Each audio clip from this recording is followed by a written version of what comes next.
So Yogev, thank you again for joining us. I'm sorry for last time that the audio didn't work for. No worries. Yeah. The technical issues, it's always happening. Yeah, because you're the first guest, right? So yeah, okay. So before Yogev was already here, we did a podcast for like 2 hours. It was a very interesting talk because it was the first time we ever talked, me and you. We never met before. Yeah. So it was getting to know each other, getting to know exactly what each other is doing, what happened with your last company, what's happening with this company.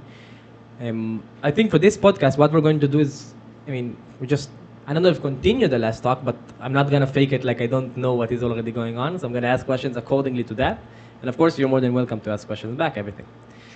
So right before we actually entered this room, right before we talked about and opened the recording, we talked about Satoshi Nakamoto. Yeah. The Bitcoin crypto creator, yeah. Yeah, the Bitcoin, so to speak, or is Yeah. he really? Because I'm not No, familiar with I mean, blockchain. there's evidence Okay. on forums that Okay. they ask question about like economy and technology. Okay. Yeah. So basically, Satoshi Nakamoto is the name of Okay. the creator inside a forum. It's not like the name of the person, probably. Right. Yeah. Okay. So like the way that he describes himself in the forums where they talk about cryptocurrency, his nickname is Satoshi Nakamoto. Yeah, exactly. Like I can call myself Meir Ariel or whatever. Yeah. Okay, okay, okay. And is there any idea where is his nationality from? Anything is that or just No. okay? No. Was this name ever recorded before him? Is it like a famous character or something? No, I don't think so. No. Interesting. Okay. Yeah. So your last startup, the last thing that you did before what you're doing right now, which we'll talk about as well, was a sort of stock market for creators that they can buy and sell each other in cryptocurrency, Yeah. right? Something like that in Yeah. the blockchain industry. Yeah. Okay. I'm sure that while learning that, you also became some sort of an expert or a semi-expert in blockchain, as it's part of it's your trading, so you have to know a bit more about that. Yeah. Okay. So basically, I stumbled into Bitcoin around 2017. Okay. I bought some Bitcoin at the time. I really loved the idea. How much was it And worth in 2017? I think like less than $1,000. Oof. Oh. Yeah. Okay. I think I bought like a few Bitcoins for Oh. $800 a piece. Yeah. $800 a piece. Yeah, something like that. So you bought like 5K, 6K of Bitcoin. No, I bought like I think 2.5 Bitcoins, so it was Wow. like 1,500 something like that. Wow. Yeah. So today it will be Yeah. worth like what, 300K? Yeah, it's a shame that I 250K, didn't. 260K? Yeah, it's a shame that I didn't shit. keep it to Yeah. this day. Ah, you but, didn't? Okay, No, okay, no. okay. There's plenty of stories of people like bought a lot of bitcoins and Right. sold them too soon, or Like the guy that sold that For they gave pizza. Bitcoin for the pizza, right? Yeah. Yeah. Or the guy that threw it to the trash. yeah, Yeah, the $800 million there. yeah. Yeah, okay. So I stumbled upon Bitcoin in 2017. I really liked the idea. I bought some Bitcoin, bought some cryptocurrency. I'm not, I wouldn't consider myself like an expert, but in 2020 I joined two founders Okay. to found a startup which based on blockchain, which basically lets content creators, mostly on TikTok, to sell their shares. Okay, so if you are a content creator and you need some funding or money for equipment, for marketing, so you can fundraise money from your followers, let's say early believers. Okay, so the name of the startup is Believe In,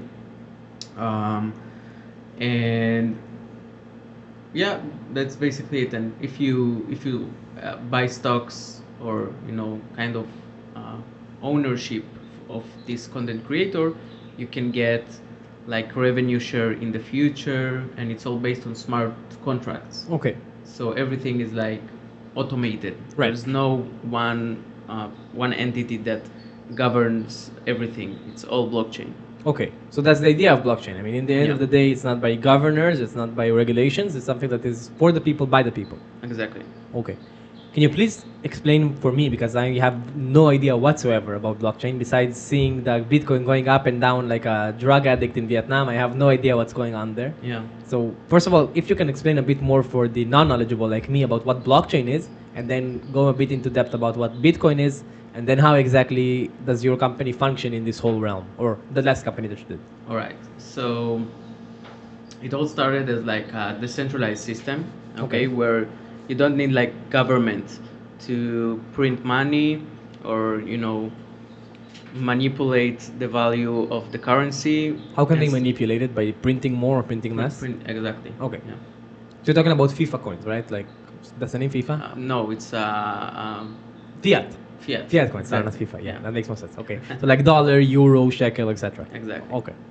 Um, so you basically have like limited supply of bitcoins, right? It's like 21 million, and that's it. That's all there will Can be. never be printed more. Yeah, never. Okay. And the way that you can gain this bitcoin is by mining Okay. bitcoins. Okay. So not all the bitcoins in the world are already mined?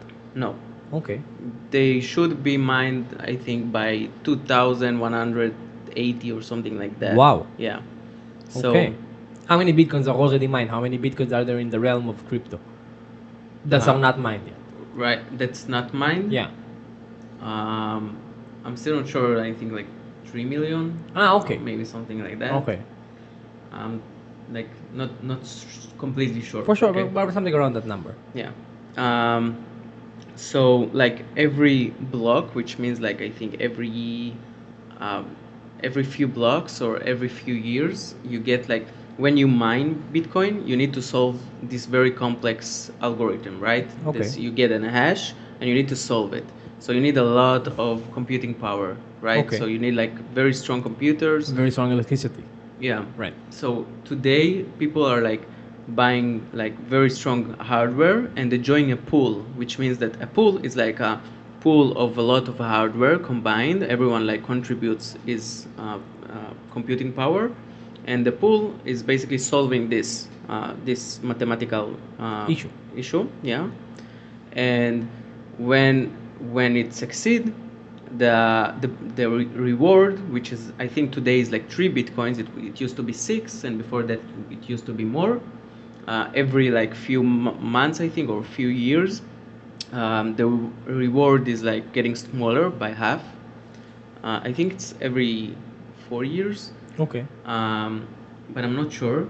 And so when a pool gets the reward, it splits it like by the computing power you provided. Okay. Right. So if you provide like 50% of the computing power, you get like 50% of these 3 bitcoins. Okay. Um, so basically, like this is how it works. Okay, and the system like it's trustless because you don't need to trust someone. There's no government. There's It's no decentralized. exactly. Okay. Um, and I think like um, Do you have any idea what time was it created? Even the whole idea of blockchain of crypto. I think it was like so. The idea of blockchain is basically peer to peer. So the concept was existing before, like torrents. Okay. uTorrent, yeah. Emails, No. it's so old. Okay, yeah. I'm already old, too old for me. Yeah. Yeah. Um, so the concept of Bitcoin, the peer-to-peer concept existed before, but blockchain and cryptocurrency I think invented in 2011. Okay. Bitcoin was worth like a few cents. Okay. Back then. You could like mine, like 100 bitcoins, like Fucking hell. yeah, it's crazy. And yeah, and I think like few years, I think around like 2017, maybe 2016. Not sure about it, but I think Ethereum was founded, Okay. which is like another cryptocurrency. Right. That's aside of the same value that Bitcoin had, and like different supply, it has a new feature called smart contracts. Okay. Which means that you can actually write code, okay, that automates everything. Like users can see the smart contract. It's basically a contract, okay, that says that has rules, and if someone does something, rules apply, right? So let's say that we sign. So like the 1 second. So the decentralized system is the one who's punishing the person who overpasses the rules of the contract that was built under the Ethereum coin. Yeah, like not necessarily punishing, but enforcing. Enforcing. Okay. So let's say that we have a lease, Okay. right, for 1 year contract for renting, okay, and smart contract takes the whole amount, okay, from me as someone pays Right. and gives you like every month the payment that you as the rent as the property owner. Yeah. um, and if there's some kind of dispute or stuff like that, there are rules like what happens in case of something. Damage, whatever. Yeah. Okay. So everything is automated. You don't need like someone to be like the middleman or something like that. And can you use those contracts for everything beside Ethereum? Can you use the technology that exists behind the contract that were built upon Ethereum and contracts of, as you said, list, cars, whatever it is? Basically, yeah. Okay. Yeah, it's Is it already used? no, it's not perfect, but like I think people tried to migrate it into blockchain, but it wasn't good enough. Okay. There's a lot of people who doesn't know how blockchain works, and it's not like the experience and like the when we build Believe In, we Okay. try to do like something. Believe In was the company that you had before with the creators. Yeah. Okay. So we try to do like something that is like proof, like for non cryptocurrency experts, proof, which means that if you don't know how to use cryptocurrency, you don't know how to use a wallet, you don't know how to use like how to sign. A wallet is where you're holding your coins. Okay. Exactly. You don't know the terminology and how to use it. We like a layer on top of that that simplifies things. I'm sorry that if I'm creating comparisons, and you're trying to understand exactly how it works in its the easiest way. No worries. Is it kind of like a Longonen's plus 500 but for crypto or for creators? Like what he tried to do with the idea of simplifying the whole idea of stock market and buying and selling stocks? Creating it some sort of gambling or not really? So at first it was a platform, not Okay. like a stock market. Okay. Um, we did want to pivot there, and at some point we had some like legal challenges, but um, but it was more like a platform, more like a gaming platform, something that is more like maybe similar to gambling kind of thing. So kind of like plus 500. Yeah, Okay, so kind of like that, if I understand. kind of like that. Okay. Yeah. So yeah, at first it was like more we tried to gamification this idea, and we went to an accelerator, um, What's an accelerator? Mamram Space, Say which again? is Mamram Okay. Space. So this is like IDF Okay. kind of accelerator, um, and within our batch is like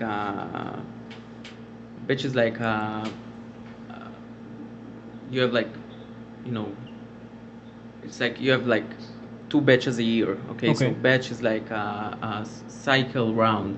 Okay.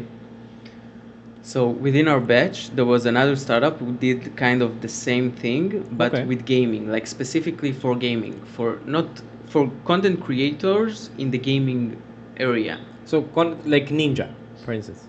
Ninja? The guy that does Twitch is the biggest Twitch streamer of gaming in the world. Yeah, Okay. yeah. Only for gaming. Yeah, only so for mostly gaming. Twitch, not really Yeah, TikTok. they also like at first they also focused only on this game Rocket League. Rocket League. Yeah. Okay, great game with the Yeah. cars. Yeah.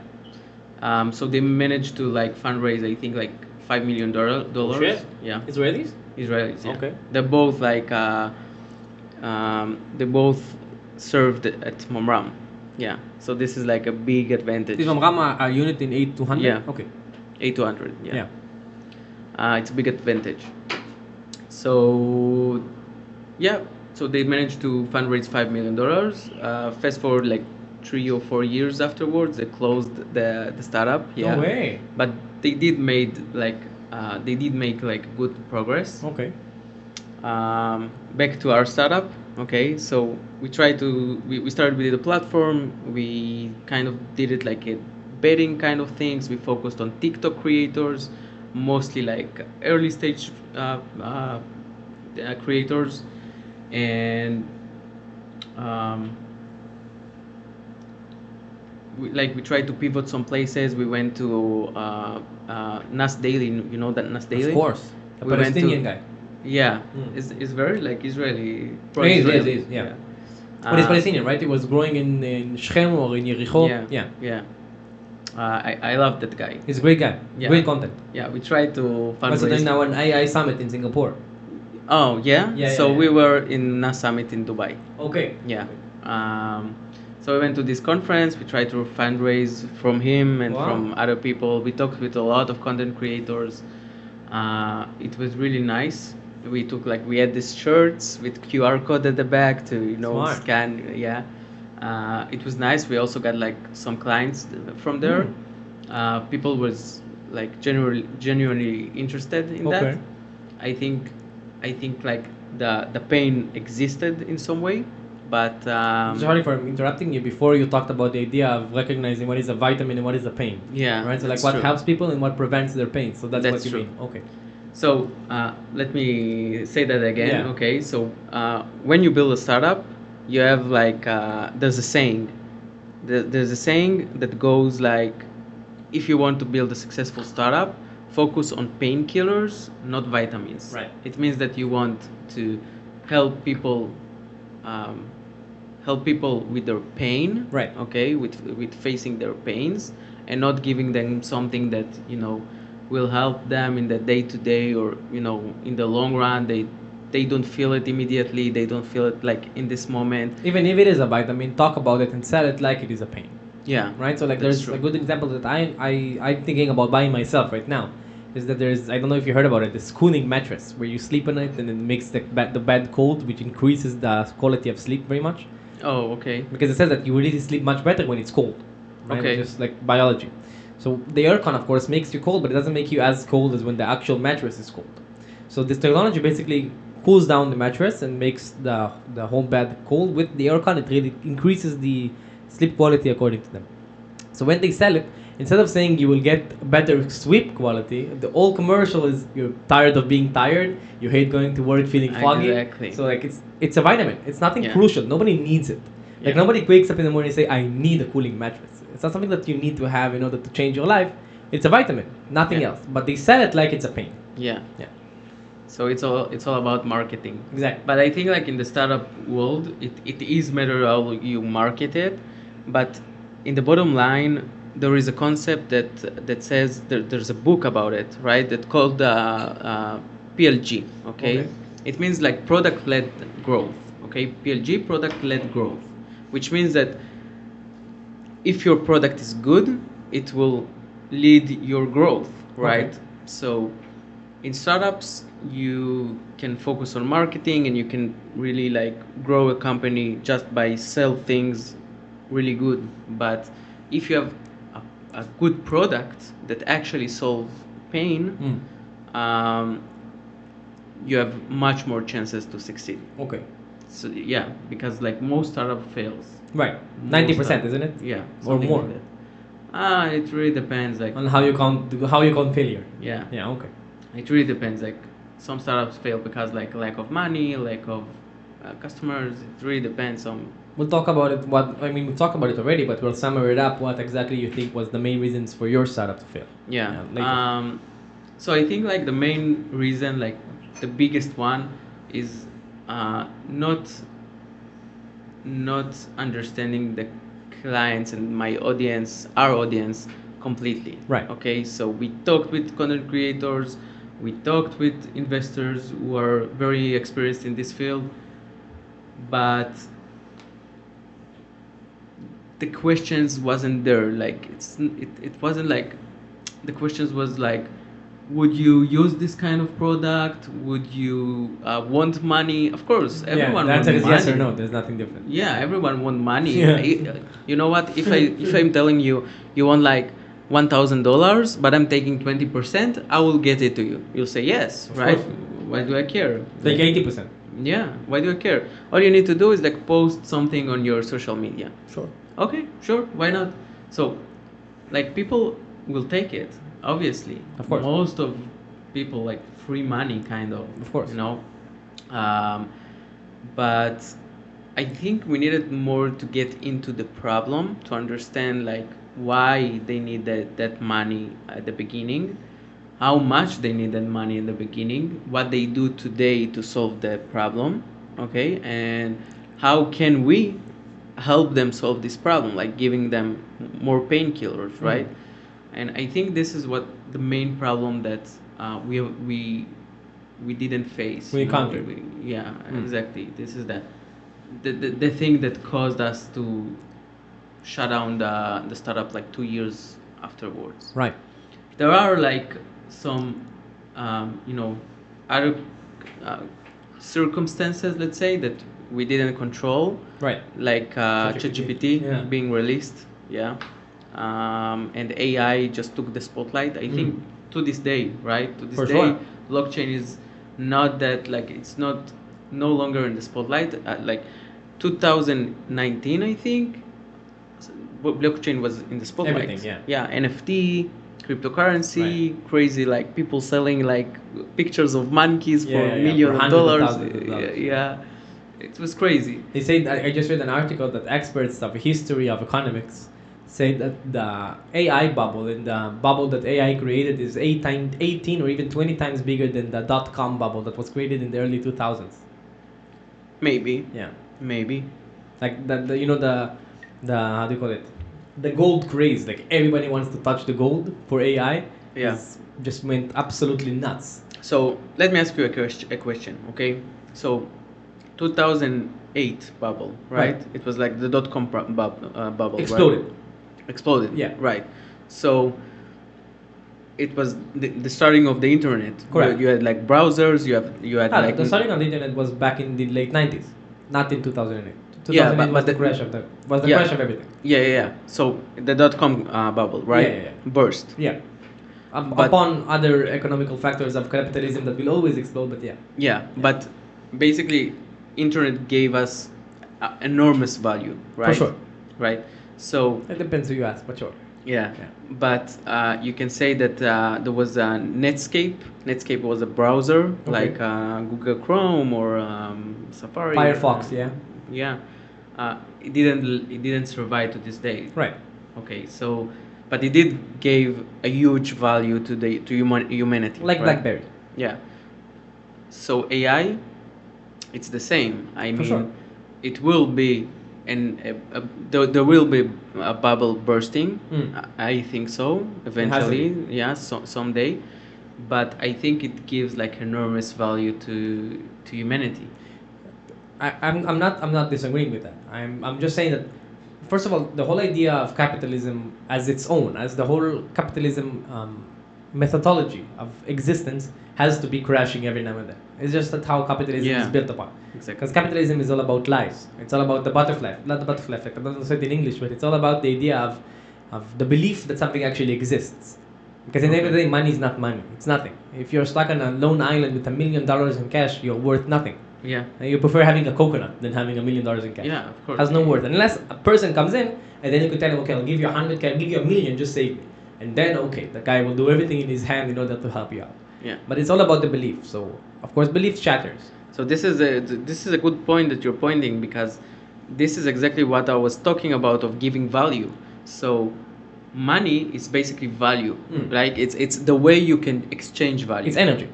Yeah, it's the way you can exchange value. Yeah. Right. So let's say that money doesn't exist. Right. Okay.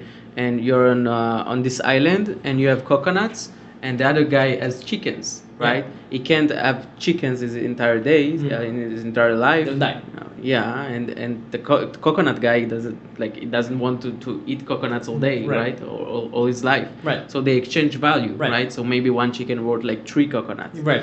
But this is the way you exchange value. Correct. So when you build a product who actually brings value, you can exchange it for money, you Right. know, and this money you can exchange it for other values like marketing your product, or do whatever you want. Definitely. But this is the concept of exchanging the value. Okay. Yeah. And when you open up your platform, when you open up your, how do you call it again? Believe in. Believing. When you open up believing or believe in? Believe in. Okay, so BELIVE in. It's YN in the end. YN. Yeah. Okay, so it's one word. Yeah. Okay. It's believe YN. It Yeah. believe in. Okay. Yeah. So when you open up believe in, you say that the exchange of value wasn't clear enough for you and for the people that are investing in it. And that's why, I mean, on top of the idea of asking the right question and understanding exactly what they need, the value itself, the exchange of value itself wasn't clear enough in order for the customers and for the creators to really understand where to go. Yeah. Okay. Yeah. So there are lots of aspects, okay, but one aspect is basically, building the product in the way that it will actually, actually mirror the way that you want to solve the problem. The value that you want to exchange. Yeah, exactly. So doing this, I think that this is the easy part.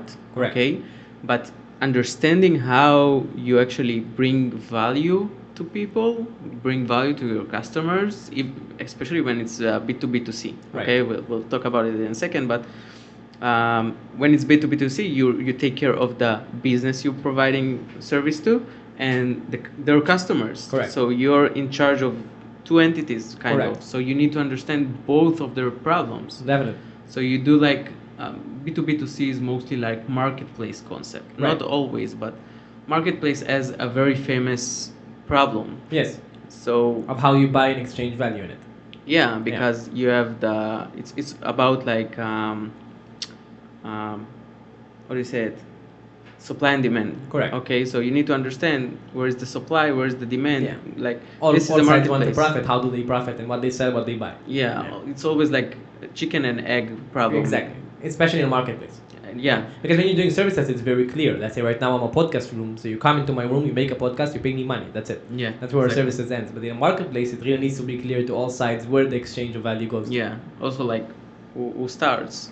The one that has the supply or Mm. the one who has the demands? Yes. Where does it start? Yes. Um, Who so- begins? What? Who begins? Who starts first? Exactly. So let's get back to the B2C, B2B2C. Yeah. Okay, so there is like a few models. There's like B2G, B2D.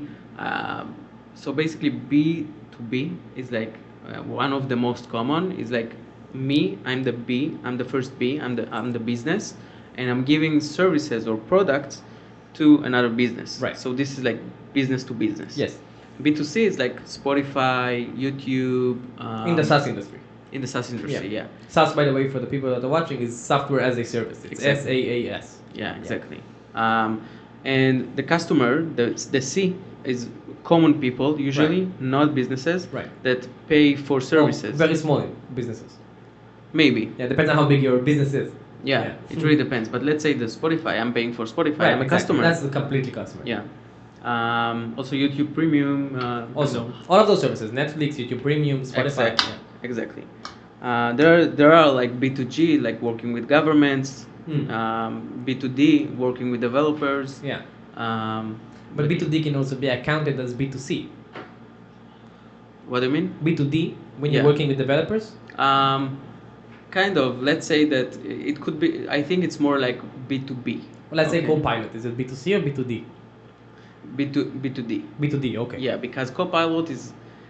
You can say that B2B is kind of a combination of B2B and B2C. Right, Okay. Because it's for a specific kind of B2C and a specific kind of B2B. Yeah, Okay. like developers could be like sole Like you. people that no, like people who just like to code. Ah, okay. They are not probably making money out of it, or they're learning. It could be like employees of some company that the company pays for them. Right. It could be like freelancers like me. Right. Or it could be like Cloudflare, which Amazon and Google uses. Yeah. Right, so it can be, yeah. Yeah. But it's like a sugar coat name for for Make it fancy. combining multiple. Yeah. So let's say like ChatGPT. Okay, Okay. you pay for ChatGPT. Of course. And you're a business, right? Yeah. I'm also paying for ChatGPT, but I know a lot of people who pay ChatGPT just because it has better better. features and they're not using it for business purposes. Right. Yeah. So same thing with Copilot, Visual Studio, etc. Yeah. Okay. Yeah. Okay. So the B2B2C was the idea of the exchange of value wasn't clear enough, and the idea of asking questions people wasn't clear enough, and those are the main two reasons that you think, or there's another thing that comes into account? I think these are the main two reasons. Yeah. Okay. Okay. So going back to the idea of the crypto in the blockchain, that's where we wandered off from there. So the whole idea of cryptocurrency and blockchain is that it's absolutely decentralized. There is no governments or no person that can really control how exactly the coins are distributed or how the coins are being affected by. So what does the value go for? I mean, why does Bitcoin jump from 2014, 15, I don't know what's the year, to 2025? Now it's $110,000, but before it was a few cents. Yeah. What made, because in a company it's very clear. It's the whole idea about how much money they make, and if the money went up, and if the investors are interested in making more money and they buy more stocks, and then the stocks are lower, so the stock price goes up. Yeah. In Bitcoin, if you say that there is a limited number of it, unlike a company who has unlimited numbers, then how exactly the value goes up or down for? What is the base? So, yeah, so I think Bitcoin in the beginning was invented as like the digital gold, right? So you have like limited amount of gold on Earth, right? Correct. You can create one, yeah. You can create, yeah, like using chemistry, but Yeah. it's not like it's not easy or For sure. yeah. You still have like limited amounts. Yes. And when you have a limited amount of some resource, you have supply and demand, right? Right. If the demand is limited, Yeah. and it gets more limited because there are more bitcoins being mined, but there's a lot of coins being So- lost, mainly lost. You know, Is there a number? I, that you know of? I'm not sure, but it's interesting to check like how Pele? many lost bitcoins are there. Pele, can you check for us how many bitcoins were lost in the realm of cryptocurrency in the last 10 years? He's like Jamie of Joe Rogan. Huh? He's like our Jamie for Joe Rogan. Oh, okay. Yeah. What? How many bitcoins were lost in the cryptocurrency world from the beginning of Bitcoin? Lost. Lost. Yeah. Lost coins, yeah. Just not sold, not bought, just disappeared. Could be like, bought by someone and just he lost his wallet in Yeah. some way. Like the guy with the $800 million. Yeah. Yeah. Throw it to Do the they know that garbage. the Satoshi guy didn't lose it? So he never, till this day, Yeah? Something between 2 to 4 million. Bitcoins. Yeah. Holy shit. Yeah. How many bitcoins are there in the world? Like actual number? How many years now? Yeah, in the world. Well, because it's limited, right? There's a number where it's limited for. 20 million bitcoins exist in the world since Yeah. the beginning of Bitcoin. Is it true? 20 million? I'm checking. Yeah, that seems very low. Yeah. I mean, if 2 million is lost, that means that at least 10% is lost. That's crazy.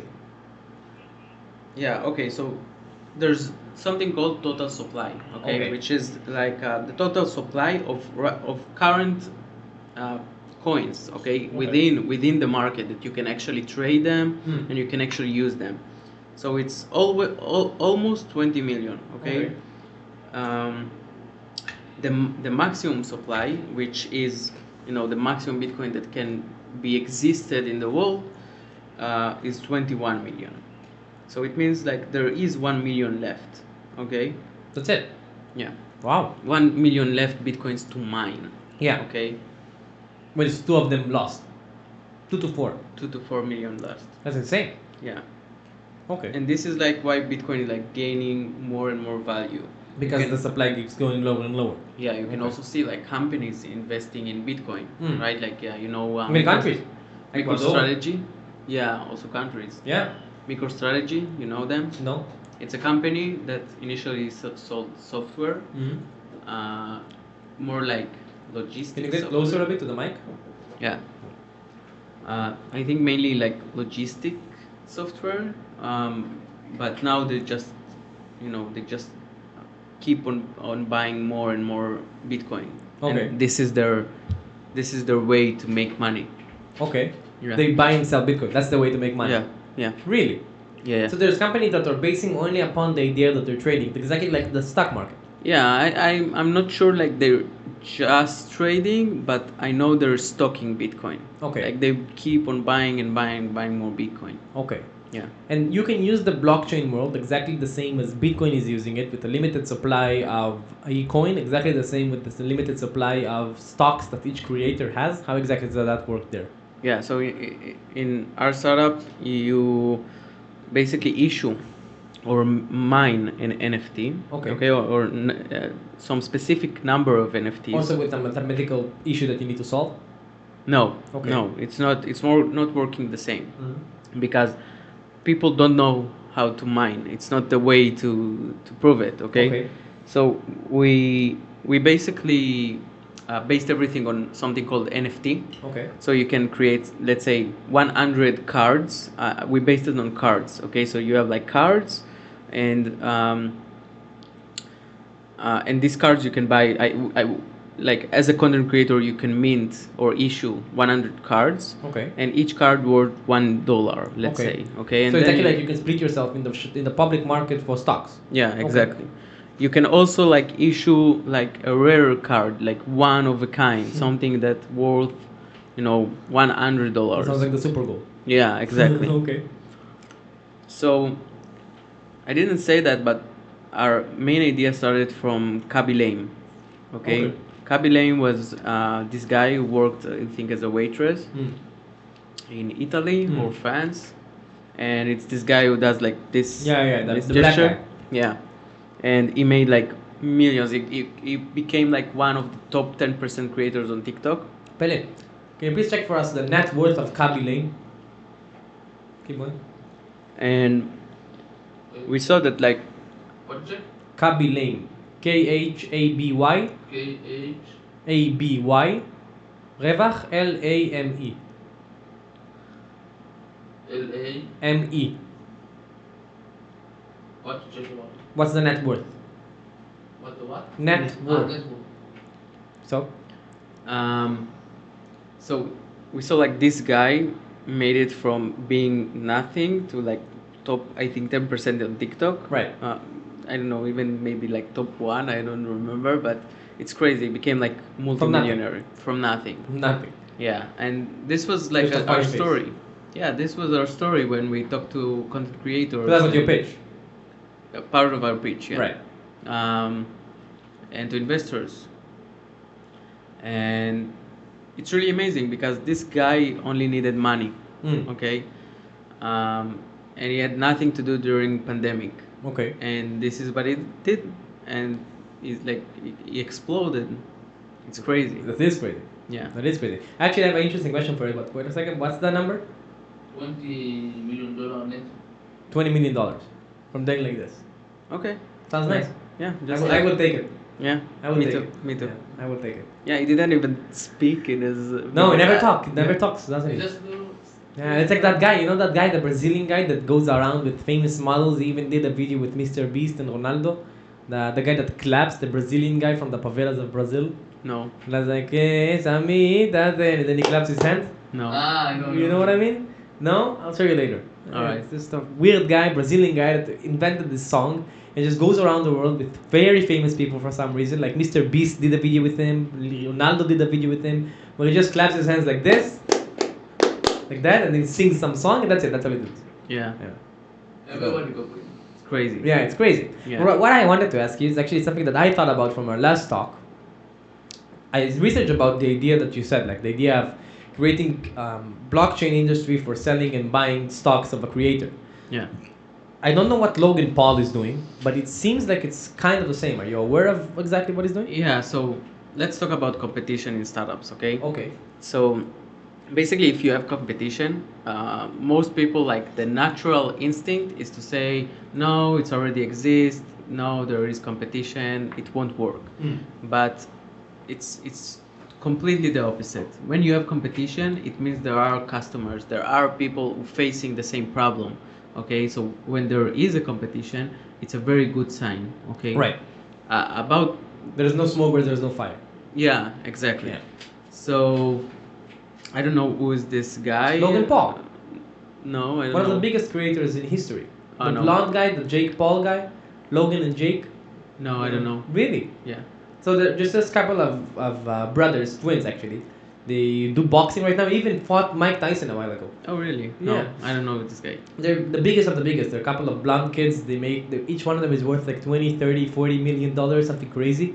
They started creating ever since they're like 18 or 17. And they're just absolutely enormous right now in every platform that you can imagine: TikTok, YouTube, Instagram.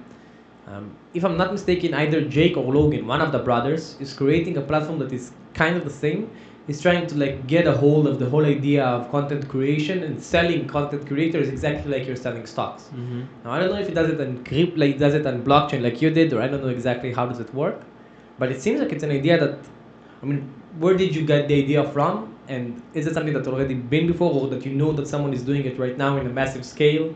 Because I think he's doing it. I'm not too sure. Yeah. So when we researched about the idea, did like market research, we found a lot of competitors, Really? a lot of competition, especially based, I mean, not especially, only based on blockchain. Really? We couldn't find like anyone doing it outside of blockchain. Nothing regulated. Yeah, I think the main reason is because you have to be regulated with the SEC and stuff like that when you do something like that. So it's very complicated, and when you do it on blockchain, you can round the corners a little bit. You know what I mean? So yeah. So I don't know this guy. It's Okay. really interesting to see his Yeah. product and what he does, but I do think there is some potential within this field. But I do think that the problem and the pains and whatever and however you do it needs to be like needs to be researched. Like, Needs to be articulate. Like Yeah. understand exactly what are you selling and what exactly, are you buying. exactly. You know what? Let's check it out. Pele, can you check for us if Logan or Jake Paul, one of the brothers, Logan what? Logan or Jake, they're a couple of brothers, Jake. Logan or Jake Paul having a platform of selling stocks of creators, content creators. Start of what? Content creators. Content what? Content creators. יוצרים Great. תוכן. Great. Okay. Not good, Jamie. Need to improve. Yeah. Okay, because what I thought about, I mean, I'm not for it. I'm really against the whole industry itself. But when I take a look at OnlyFans models, and when I take a look at the platform of OnlyFans, if your guys that you did before, the guy that went out of 800 to 8200, they worked on Rocket League and gamers. It seems to me that if I will do something like that today, and maybe that's something you even thought about, go ahead and do it with OF models. Because this industry is absolutely booming. I mean, the revenue of OF, of OnlyFans, Yeah, it's crazy. was bigger than the revenue of all of NBA together, combined. Yeah. That's absolutely insane from a bunch of 19 and 20-year-old girls showing Yeah. their tits. Yeah. So imagine like There is? Yeah, which one of them? Well, the name is Jake Paul. Jake Paul. Can you explain what he's doing? Can you show us?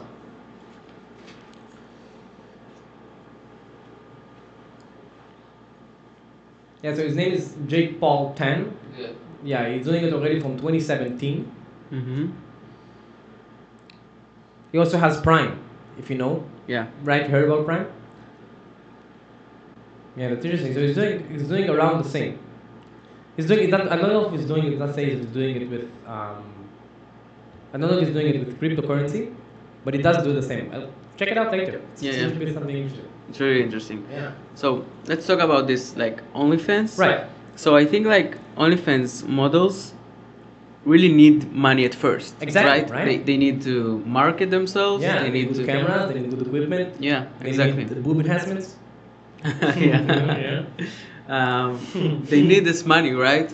So I think it could be a nice idea for that specifically. I don't like this industry. Horrible. Like, it's like making money out of lust, and I don't know. I don't like it in No, I personally. prefer porn. You know, if you're already Porn? doing it, then do it better. Yeah. Because from what I understand, because I did research about OnlyFans for my philosophy channel. I actually have a video. Do you know Karl Marx? Yeah. Yeah, the philosopher from the 1800s. Yeah. So Karl Marx, About communism. Yeah, exactly. He's the inventor of communism. yeah. Marxism. They called it communism later, but the whole idea of Marx is the separation of the kind of like decentralized the whole idea of means of production. He called it the dictatorship of the proletariat, basically creating the workers that they will be the dictators of the means of production. So instead of taking factories to be owned by the person itself, by the bourgeoisie, by the big person, it will be owned by the people. Yeah. I think he also like said that the value is by the amount of effort and Exactly, work. exactly, right? correct. Yeah, so let's say right now we buy this fish. Yeah. So this fish, if you buy it in a supermarket, it will be like 1 5 peso, 2 5 K, 1.5K to K. But when I bought it in the market, it was only 700 pesos. But it's the exact same fish. Yeah. The only difference is who's marketing it and who's the one who's providing the value for it. Yeah. If you buy this fish in Louis Vuitton, it can be 20K, just for the idea that it's Louis Vuitton on it. Yeah. So the value is only added upon the marketing itself and upon the effort of it. Marketing and branding, yeah. Exactly, right? So this claim is very interesting. It's not really practical in the world that we live today because Marxism was back in the 19th century, in the end of the 19th century, or the only thing that was proletarian and bourgeoisie. Today we have so many stands, so many different, how do you call it, castas, like they say in India. You know, like because you have the bourgeoisie, and you have the semi-bourgeoisie, and you have the small proletariat, the big proletariat. There's so many different positions to be at in the economical force. So it's really complex to use those ideas today. Yeah. But for me, one of the most interesting concepts that Marx talked about is that when we're going into capitalism, when we're talking about capitalism, everything becomes something to commoditize. We call it commodity fetishism. Everything is commodity. So there's no such thing anymore as an actual natural value of anything. Everything becomes something to buy and to sell. And by that, of course, sexuality by buying something to sell. Even gender, right? So like the whole, it's very funny to me because I'm very against progressivism. I'm You believe like in the old way of living? no, I'm not a conservative, not at all. I'm all about gender fluidity. I think that there is no such thing as gender, but I don't. For me, what they're doing, let's say right now you're a transsexual, okay, which is something that I love about the Philippines, by the way. In the Philippines, if you're a transsexual, you just come and say, yeah, I'm a ladyboy. They don't overcomplex it. There is no such thing as no, don't call me, yeah, I'm she. I'm a guy. I wanted to be a woman, so maybe I'll cut my dick off. Maybe I won't. It depends if I have money, and that's it. They don't treat themselves superior or special or anything like that. They're just a ladyboy. Back in the US, it's very, very, very crucial to be called at the exact same pronouns that you pronounce yourself in. What it creates, it doesn't create gender fluidity. It creates what conservatives created for gender, but in a much more extreme degree. So instead of creating the freedom of gender, where everybody can be called at whatever they want to be called like, they made it a rule. The second you made it a rule, you ruined the whole idea of gender fluidity, which is also something that becomes buying and selling because it became a status. Yeah. It's not anymore something that you actually identify as, it's something that you buy and sell. Yeah.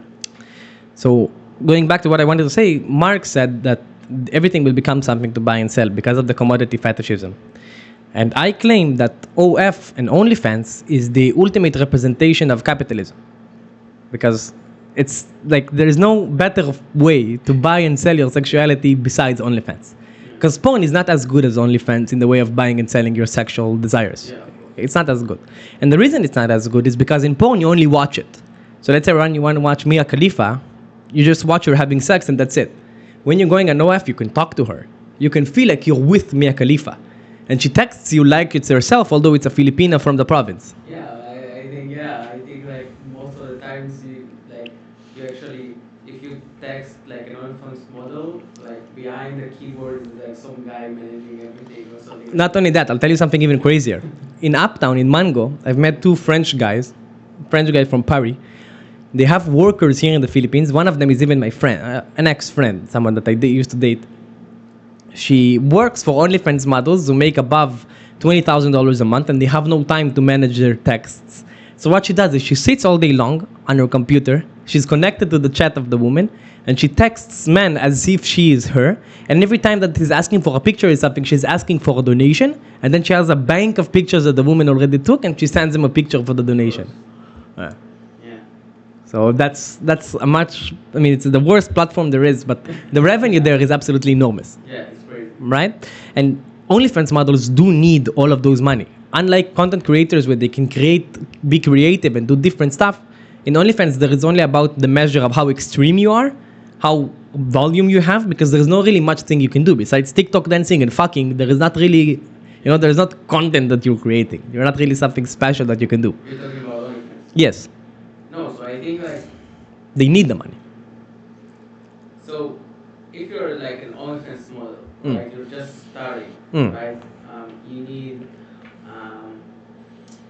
you're not necessarily need money. It's like building your own company or your own startup. You can do everything by yourself, right? You can create You can. content, you can market yourself, you can do everything, but it's way harder because you don't have funding, you don't have help, no marketing, no people helping you. Right. Um, so it's like startup, but I think like content creation as itself, like only pure content creation, is really easy because all you need to do is like create content. I agree with you, but there is something that I'm trying to say that is a bit different. You know, probably Gary Vaynerchuk. Yeah. Gary V. Yeah. So he talked about, he had a video just recently, which is actually something that I really agree with. When back in 2015, 2014, he said that people can become rich in 2020, 2021 by just creating content about things that they desire. So let's say right now you're a Star Wars nerd, you'll make content about Star Wars, and 4 or 5 years from now you can become a millionaire by selling merch or selling content about Star Wars. And it's true, he was right.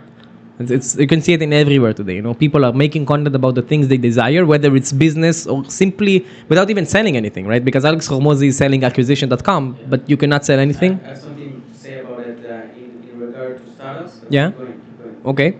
So what Gary Vee said is that today what's going to happen in the next few years is that the content creation money will not be only from people that desire stuff, it will also be from random shit. Like let's say right now I want to learn golf. I can make a YouTube channel and me learning golf and making a pot in 20 hits, and people will love it. People will desire to watch it. They will really like it. So in content creation, you have many ways to follow. You have a lot of different things you can do. You can create very interesting editing. You can do nothing. You can do very interesting commentary. You can use AI. You can do so many stuff. In OnlyFans, there is nothing you can do besides using AI to show like an AI woman, an AI model, or doing actual OnlyFans, like creating content. There is nothing you can do. And the proof to it is that the median salary of OnlyFans in the OnlyFans realm is lower than the minimum salary of the UK. The average in salary. For women that work 8 to 10 hours a day, like actual active content creators, not a person who just opened an account. So people who work their 8, 10 hours a day, create content, they make less money than the minimum salary of the UK. And not only that, most of them, even the ones that are making shit tons of money, like $1 million a year, say that they cannot have sex anymore. Because all of the intimacy and everything that was created, that sex was meant for, is gone. They feel but nothing by a byproduct of the sexual desires that they sold. Yeah. So, again, it's a horrible industry, but it's ultra profitable if you do it correctly. Yeah. Okay, so I must say that like I talked with some investors, I think like last year, and I was in this conference, and there was a talk about new age of investors or of startup investors. Okay. So what they talk about is approaching to content creators who already has an audience, as like people who follow them, who like their content, um, and asking these content creators to build a product, to build a startup, Right. okay? Because they already have this audience, they already know their problems, their pains.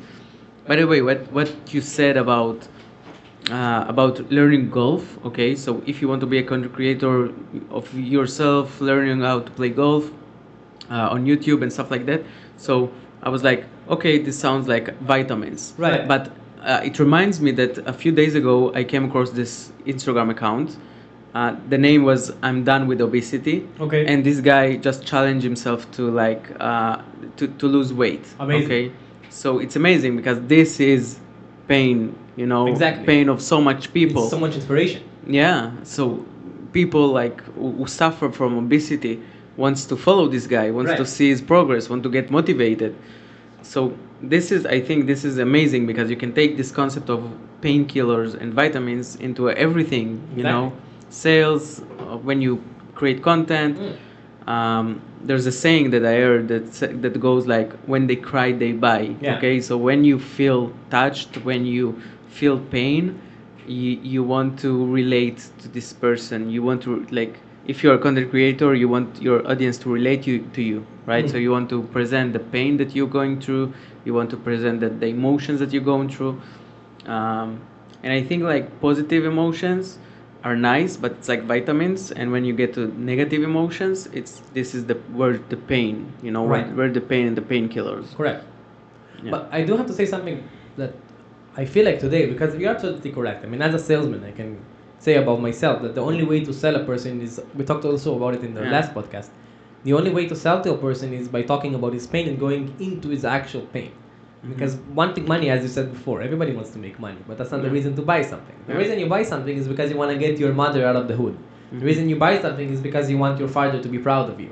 The reason that you buy something is because you want to tell your father that you're better than him because he always made you feel like you're worse, whatever Mhm. it is.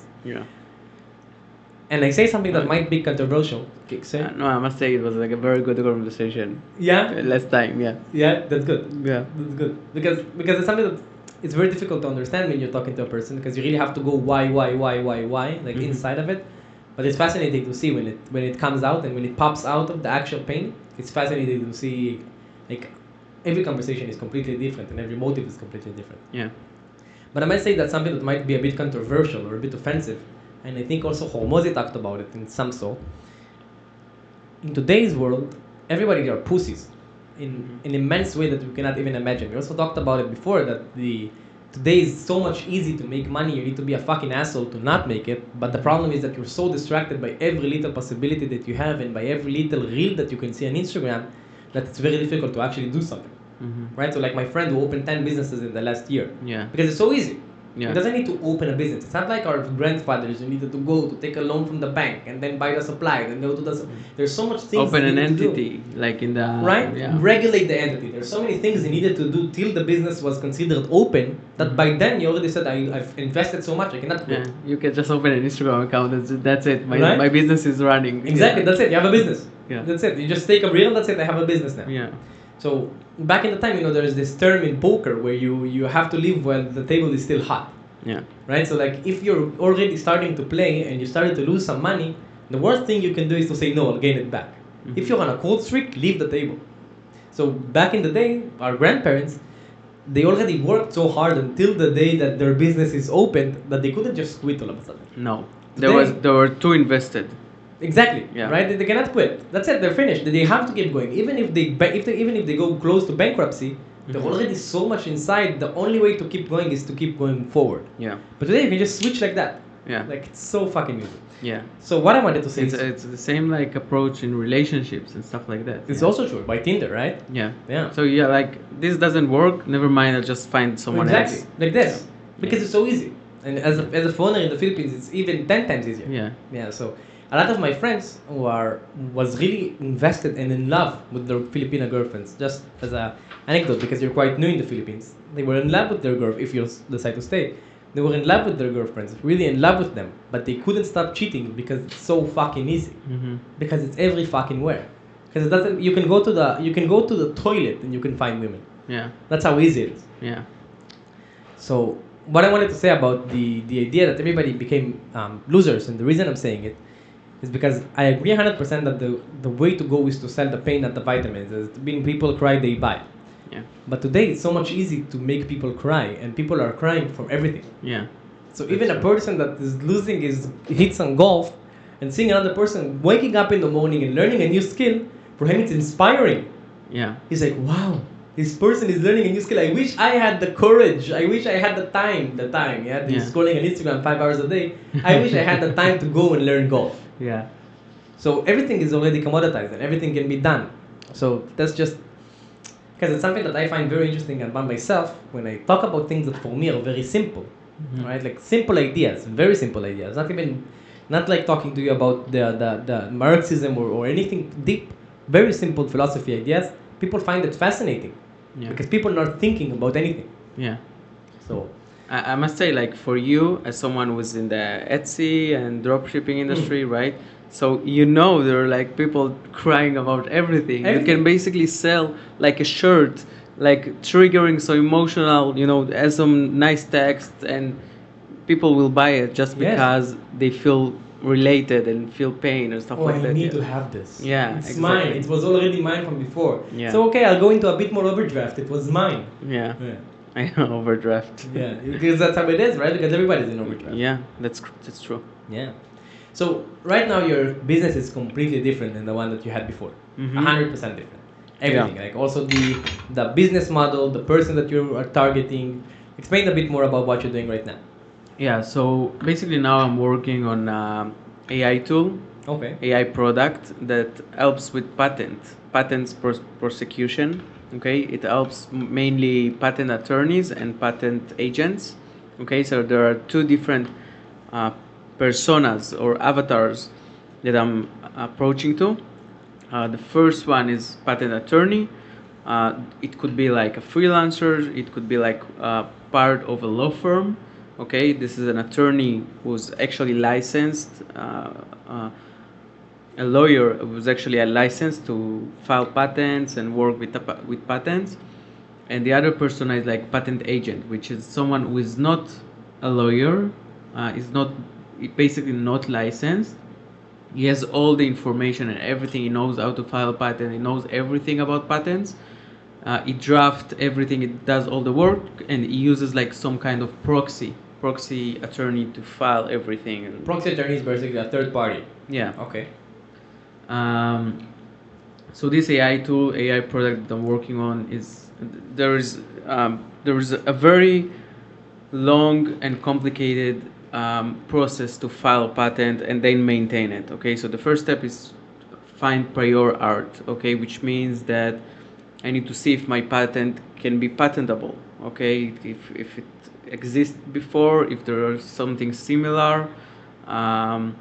There are like three criteria to file a patent. Okay, the first one is novelty, Okay. which means your patent has to be some kind of innovation Okay. in the world, something that didn't exist before.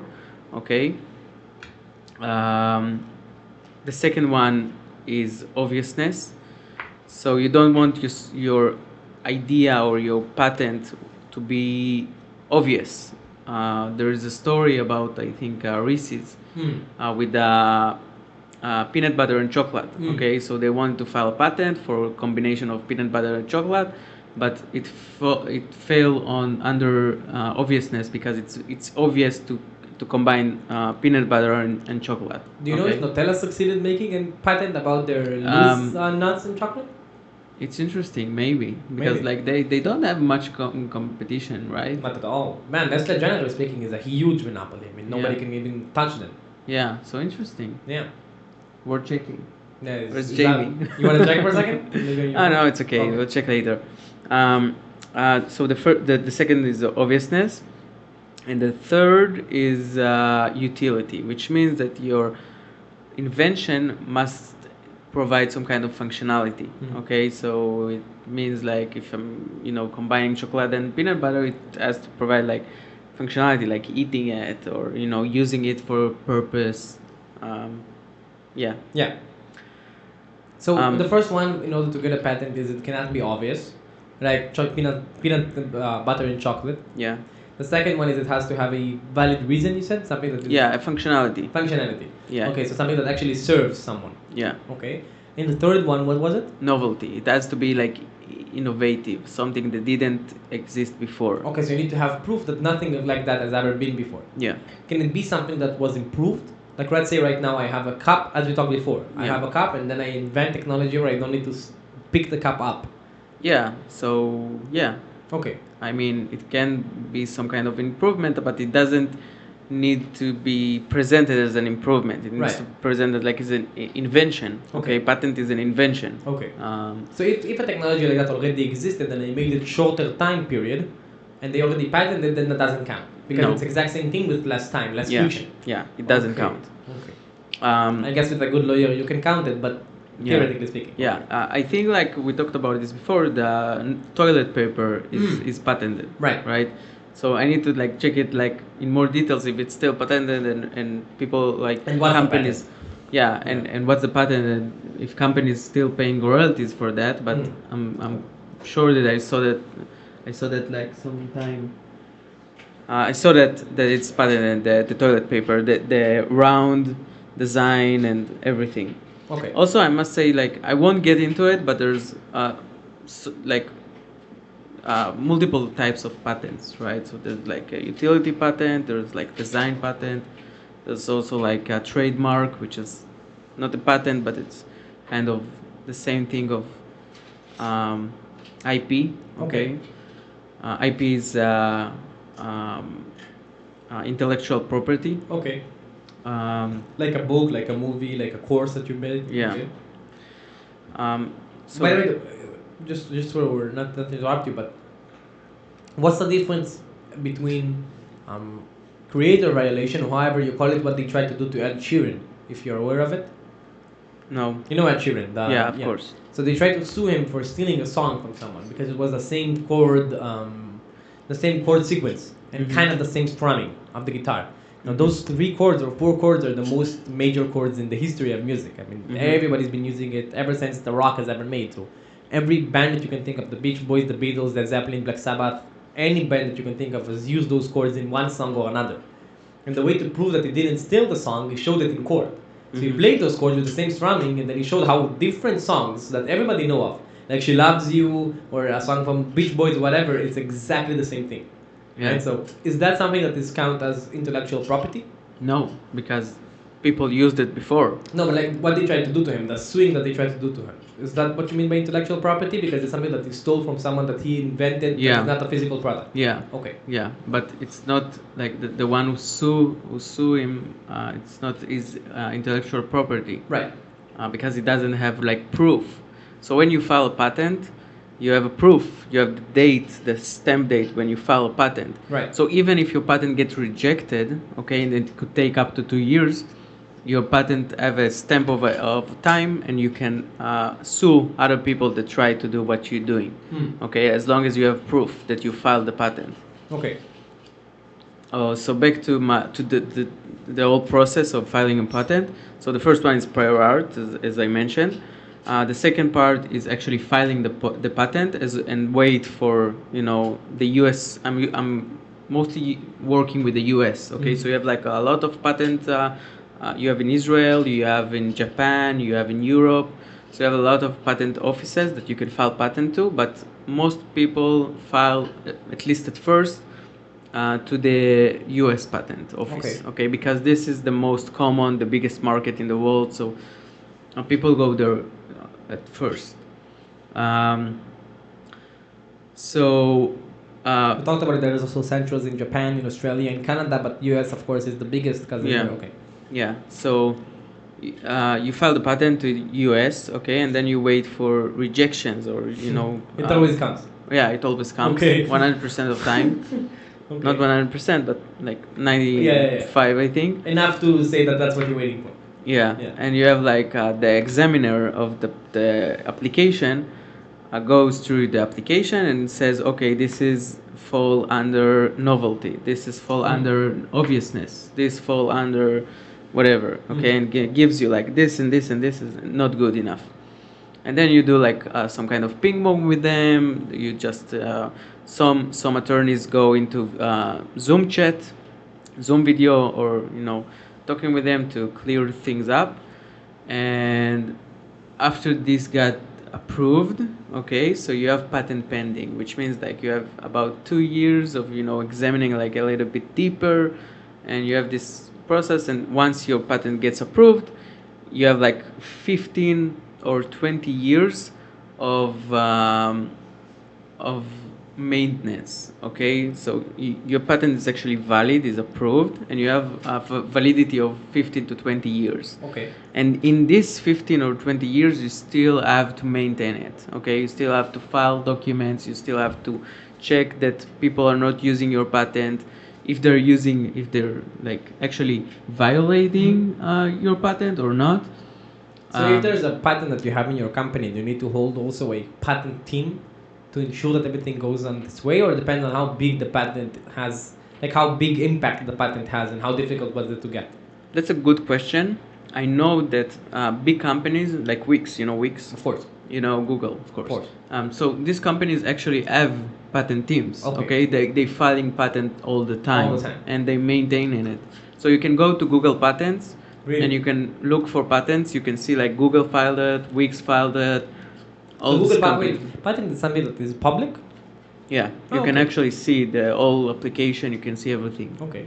Yeah, it has to be public because it's And an every investment. size of patent, even if it's something as small as the hose that you Yeah, created? yeah. Okay. Even the smallest patents. Amazing. Yeah. Okay. So yeah, that's basically the whole process. It's a very long process. It's like, Years. yeah, Okay. it costs money. Approximately how much? It really Or- depends. It yeah. really depends how long the ping pong with the examiner. You know, it could get up to, I don't know, $20,000, That's the minimum. something like that. It could, Okay. I think it could even, if it's a small patent, it could like sum up in like $5,000. But I think like 5,000 is the minimum. Right. The bare minimum. Yeah, they don't even talk to you before. Yeah. So my tool is basically helping with these processes. Okay, to reduce maybe time, reduce work under these all these phases. Um, so right now I'm focusing on specific phase, really specific phase, and but my vision is to help through all this process, and I want to reduce like at least like 50% of the time. Okay. Um, yeah, and right now I'm very early stage. I'm talking to customers at like MVP, Okay. minimal viable product, and I'm testing the idea. The market is small, okay, so there are like I think 40,000 patent attorneys that are currently active and working. In the US or in the world? In the US. Okay. In the US. Um, so there are like I think like 80,000, but only 40 are actually active and actually working actively on patents. So imagine like me selling the product for, I'm not gonna sell to everyone obviously, but selling to like 10%, it's like 4,000. It's not It's big. much. No, it's not much. That depends on how much you price it. Exactly. Yeah. Depends on how much I price it. And what's the business model? I mean, I guess you, as we talked before, you probably have to make it MRR. There is not Yeah. monthly recurring revenue. You probably have no choice. Yeah. So my business model is subscription, Mm. monthly recurring revenue. Or both. You can do both. You can do a one-time fee to access something and then give them material or give them access for it for monthly recurring Yeah. revenue. So I think like when I get to this stage Of course. of selling, Mm. I'll see what the market wants. Yeah. How like what's the most comfortable? Because as far as I know, I saw like some clients that are not relevant for me because they have like 1 to 2 cases a year. Right. Okay. So they will They never will never pay need it. like a Right. monthly subscription, never. So maybe for them I could use like one-time payment or something like that. But Or even as a service, yeah, maybe. right? Like I'll use it for you. Yeah. Yeah. Maybe. But most of my clients that are relevant to me are having like 10 to 30 cases a month. Mm. Okay, and this is something I can actually charge. Of course. Monthly subscription. Also thousands of it. Yeah. Yeah, thousands of dollars for a month. Yeah. Yeah. And that's it. Okay. That's what I'm working on. Have you read the book, by the way, of Alex Hormozi, The $100 Million Offer? No, I heard about it, but no. It's a great book. I'm actually reading it right now. Okay. Yeah, I'm close to finish. I'm reading a book a week. Generally, I mean, sometimes it's about philosophy, sometimes about psychology, sometimes about business. Lately, I'm focusing mostly on business books because I'm doing a book review every week on the channel. So yeah. So the last one I read actually was Expert Secrets by Russell Brunson. You heard about him? Yeah. So I wanted to tell you before, there's actually a very interesting concept that he talks about, which is super simple. But I think it's something that, agree with me, like tell me if I'm wrong, that in your last startup, believe in. Yeah. And then believe in that if you did, you will make, well, it will be much easier to make the money that you wanted to make and for the startup to maybe not fail, but I don't know, that only time can tell. The sentence is, I think it's something like, I'll do for you or I'll sell you or I'll give you result without pain with new opportunity. Okay. Right? So like in ePro formula, for instance, what we do here in the course is I'll tell you how to make money online without spending money on ads with Etsy dropshipping. Right? And the second that you understand exactly, because you talked before that you didn't really understand what was the value that was given, what was the value that was taken. Yeah. So when you understand that perfectly, then to sell is something that you just do. Yeah, Like, exactly. yeah, it's just automatic. You know, like their pain points. Yeah, you know what's the painkillers that you give them. Exactly. So you can, just tell them, Exactly. this is your pain. This is my painkillers. Exactly. Will help you. Exactly. And this is the new opportunity that I use in order to create that. Yeah. So another very interesting thing he said there is that one of the one of the campaigns that he's doing every business that he opens. Why right now we're not, because it's worth already millions of, if not hundreds of millions of dollars. But before he used to do in every business that he opened, is the number one challenge campaign, where basically builds a landing page. If you want, guys, by the way, it's a good way for me to sell that. Oh, that's Yeah, see how smooth I am? In the description down below, there's the number one challenge that I want to know exactly what is bothering you on Etsy dropshipping and what you're thinking about. So if you can just press it and answer, that will help me greatly. If you do, you will get a free live from us one-on-one and each week. So you can access that and really enjoy doing dropshipping and learning more about it. So the number one challenge thing is where he sends it to all of his customers, all of his potential customers. the landing page. Exactly. And he just tells them, write me what is your number one thing. What is the number one thing that you're thinking about? What is your number one thing of your challenge? So let's say for your patent lawyers, it can be, how exactly is the business model going to be? How exactly is it going to help me out? What exactly is it going to do? How exactly is it going to work? Whatever it is that you're knowing in your industry that might be coming up. And then what he does, and that's the really genius part, he takes those answers and that's what he uses for his speeches. Yeah. And that's the smart part. So instead of just building the product with it, he also builds the pitch upon it. So let's say right now in Equal Formula, someone comes to me and say, how do I find suppliers? So my emailing campaign will be I'll send you the best suppliers there is, or how to find the best suppliers without needing to, right? I'll give you X without pain. So how to find the best suppliers without needing to go around and make mistakes by selling shitty products. So that's something that is really interesting that he showed there, that you can use it, I think, greatly also in the lawyers industry to really understand what the market needs, not only by the business model but also by their needs. So it's kind of like understanding the market and also like validate the things that you want to validate. Exactly. The things that you want to sell. Exactly. So it reminds me like a very famous story about Airbnb. Okay. So they didn't like start with building the whole. Fascinating business model, by the way. Yeah. Fascinating. Yeah, absolutely. So they didn't start with building the website and building the product or talk to customers or stuff like that.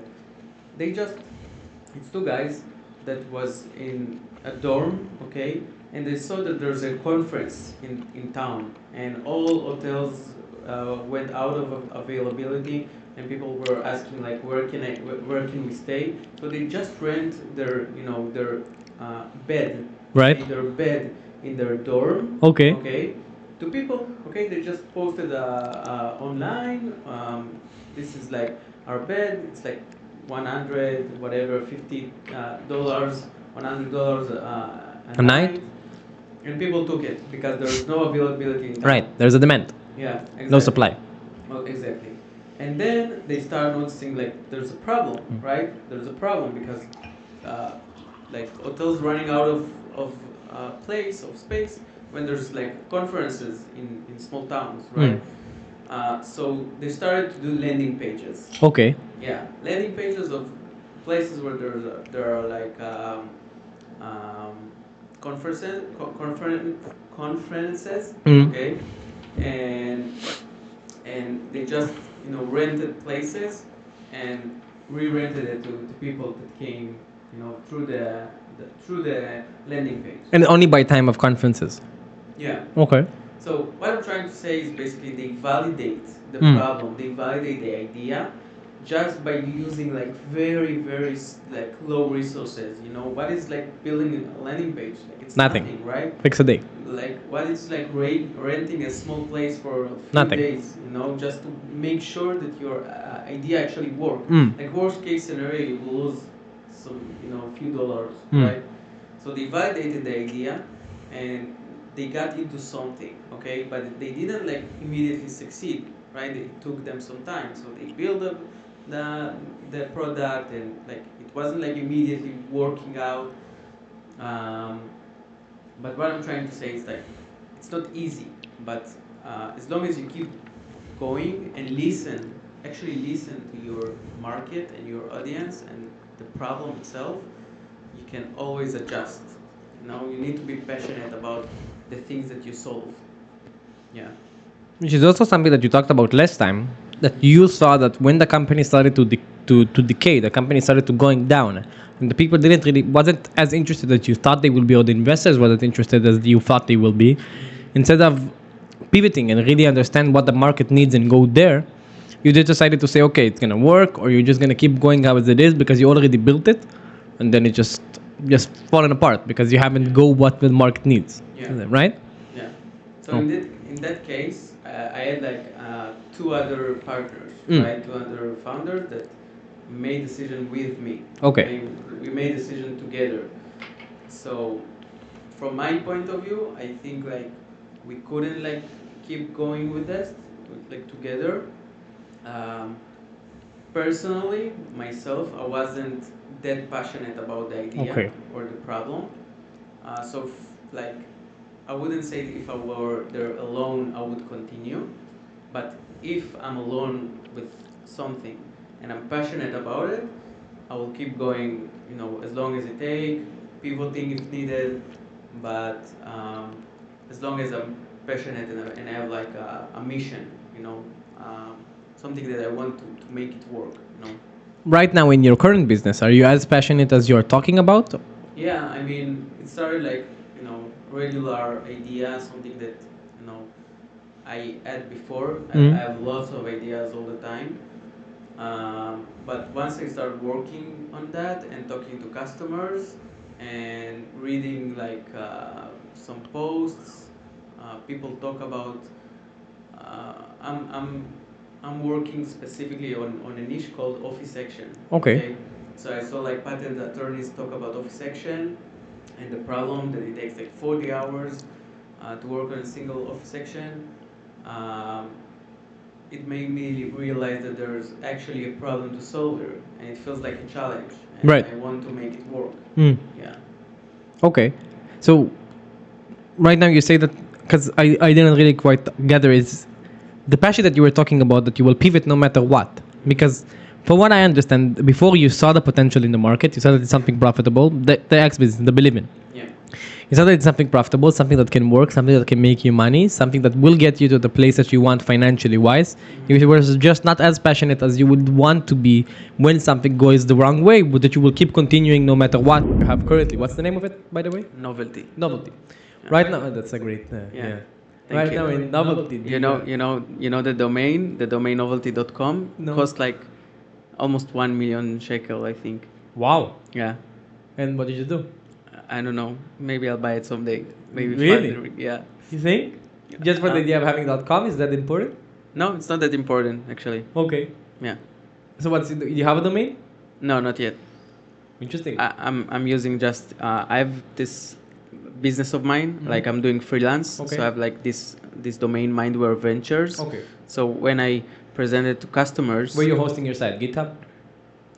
no, I'm hosting it on I don't know, some kind, I think like on Vercel. Okay. So when I'm presenting it to customers, I'm just hosting it on like my website. Right. Yeah. That's good. Yeah. Yeah. .com novelty, that's million shekels. Shit. Yeah. How is it? It's GoDaddy? Like how? Where do you? Yeah. Really? Yeah, 800,000, I think, almost 900,000 shekels. I Shit. think. Yeah. Good luck. Yeah, thank you. It's like, I think like it's, how much is it? In US dollars? How much is it? 250k? 250K? Something like that. Yeah. 50, 300. Yeah. Crazy. Crazy shit. I Yeah. think the most expensive one was cars.com. Cars.com. I think so. Pele, check for us. What's the most expensive domain in history? History. Yeah, In history. Oh. in history. I bet it's like something related to sex or porn or You something. think like so? that. Yeah, I think so. I think it's cars. I think it's like $29 million. Cars.com, Okay. which is weird because I've never heard about a site called cars.com. I've never Yeah. bought a car in a car.com site. I don't think there's any, like, all products and everything, as like a brand name. Right. Like Facebook, Yeah. right? This domain probably cost $1 before Right? it got Like the invented. logo of Nike was like what, $20 to make with the Yeah. euro that Yeah. got stocks? Yeah, you don't see like clothes.com, right? Right? Yeah, you don't enter like clothes.com. Just some weird ass name. Yeah. Like yeah. What's Yeah. the number? Okay. Cars.com. Yeah. It's fucking $872 million. $872 Oh. million. Wow. Cars.com. Cars.com. There you go. Yeah, because I think it's a short domain, right? It's like 4 characters, and it's a common word. Super common. Yeah. Yeah. I wonder how they price those things. Probably also supply. about supply and demand. Yeah. Yeah. Yeah. Kind of like crypto, right? Like Yeah. there's a short demand. Yeah. Yeah. That's interesting. Cars.com. I will never buy a domain. It's called cars.com. Because that's something interesting. I right? know. It's inspired to buy this domain. Right. You know. You wanna make an actual site. You know, like you wanna make an actual brand. That's not a Yeah, brand. cars.com. Imagine like renting cars all over the world. Yeah. What's your name? Cars.com. That's It's weird. cool. Yeah. Okay. Yeah. So right now you say that you are as passionate as you wanted it to be in Yeah. the believing. Yeah. So I think like um, I'm passionate about building something of my own. Okay. Alone. Okay. I'm Mhm. working with AI. Okay. I do like you know seeing if there's some business partner I could partner with, Mm. but I'm not that like actively looking. So If someone needs a business partner. yeah, I'm not actively looking, but I like working alone with AI, and this is like I want to build something of my own. My own baby, my own thing that I'm building and actually giving value. Mm. So I'm passionate. I'm passionate about that. Okay. Yeah. Okay. Before the last time that we talked, you said that for you, in order to make a business successful, or for you to open a business and make it work as you wish it to work, there has to be a sort of origin mission, if I understood Yeah. correctly, origin Yeah. idea, Mission statement. mission statement. Yeah. So what exactly is the mission statement here, and how do you feel that? Because you said that the mission statement is the thing that made you passionate, and in the last company, in Believe In, you didn't feel the mission statement That's was true. for you. That's so true. explain on that a bit more. Okay, so I think like in Believing, my mission statement was like actually, um, retire fast. Okay, like exit fast. Exit fast. Yeah, like build product, sell, make money. Most first startups ever, right? Yeah. Be the And- Israeli that made the money, yeah. Yeah, and with this product, I started like, so this idea came from a friend. Okay, he's also a founder. He wanted to file a patent, so I started helping him, like starting to research about it and understand what's going on.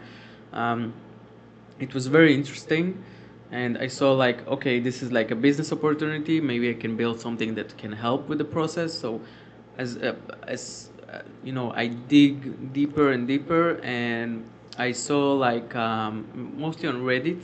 Okay, I like Reddit because there's lots of information, lots of Great site.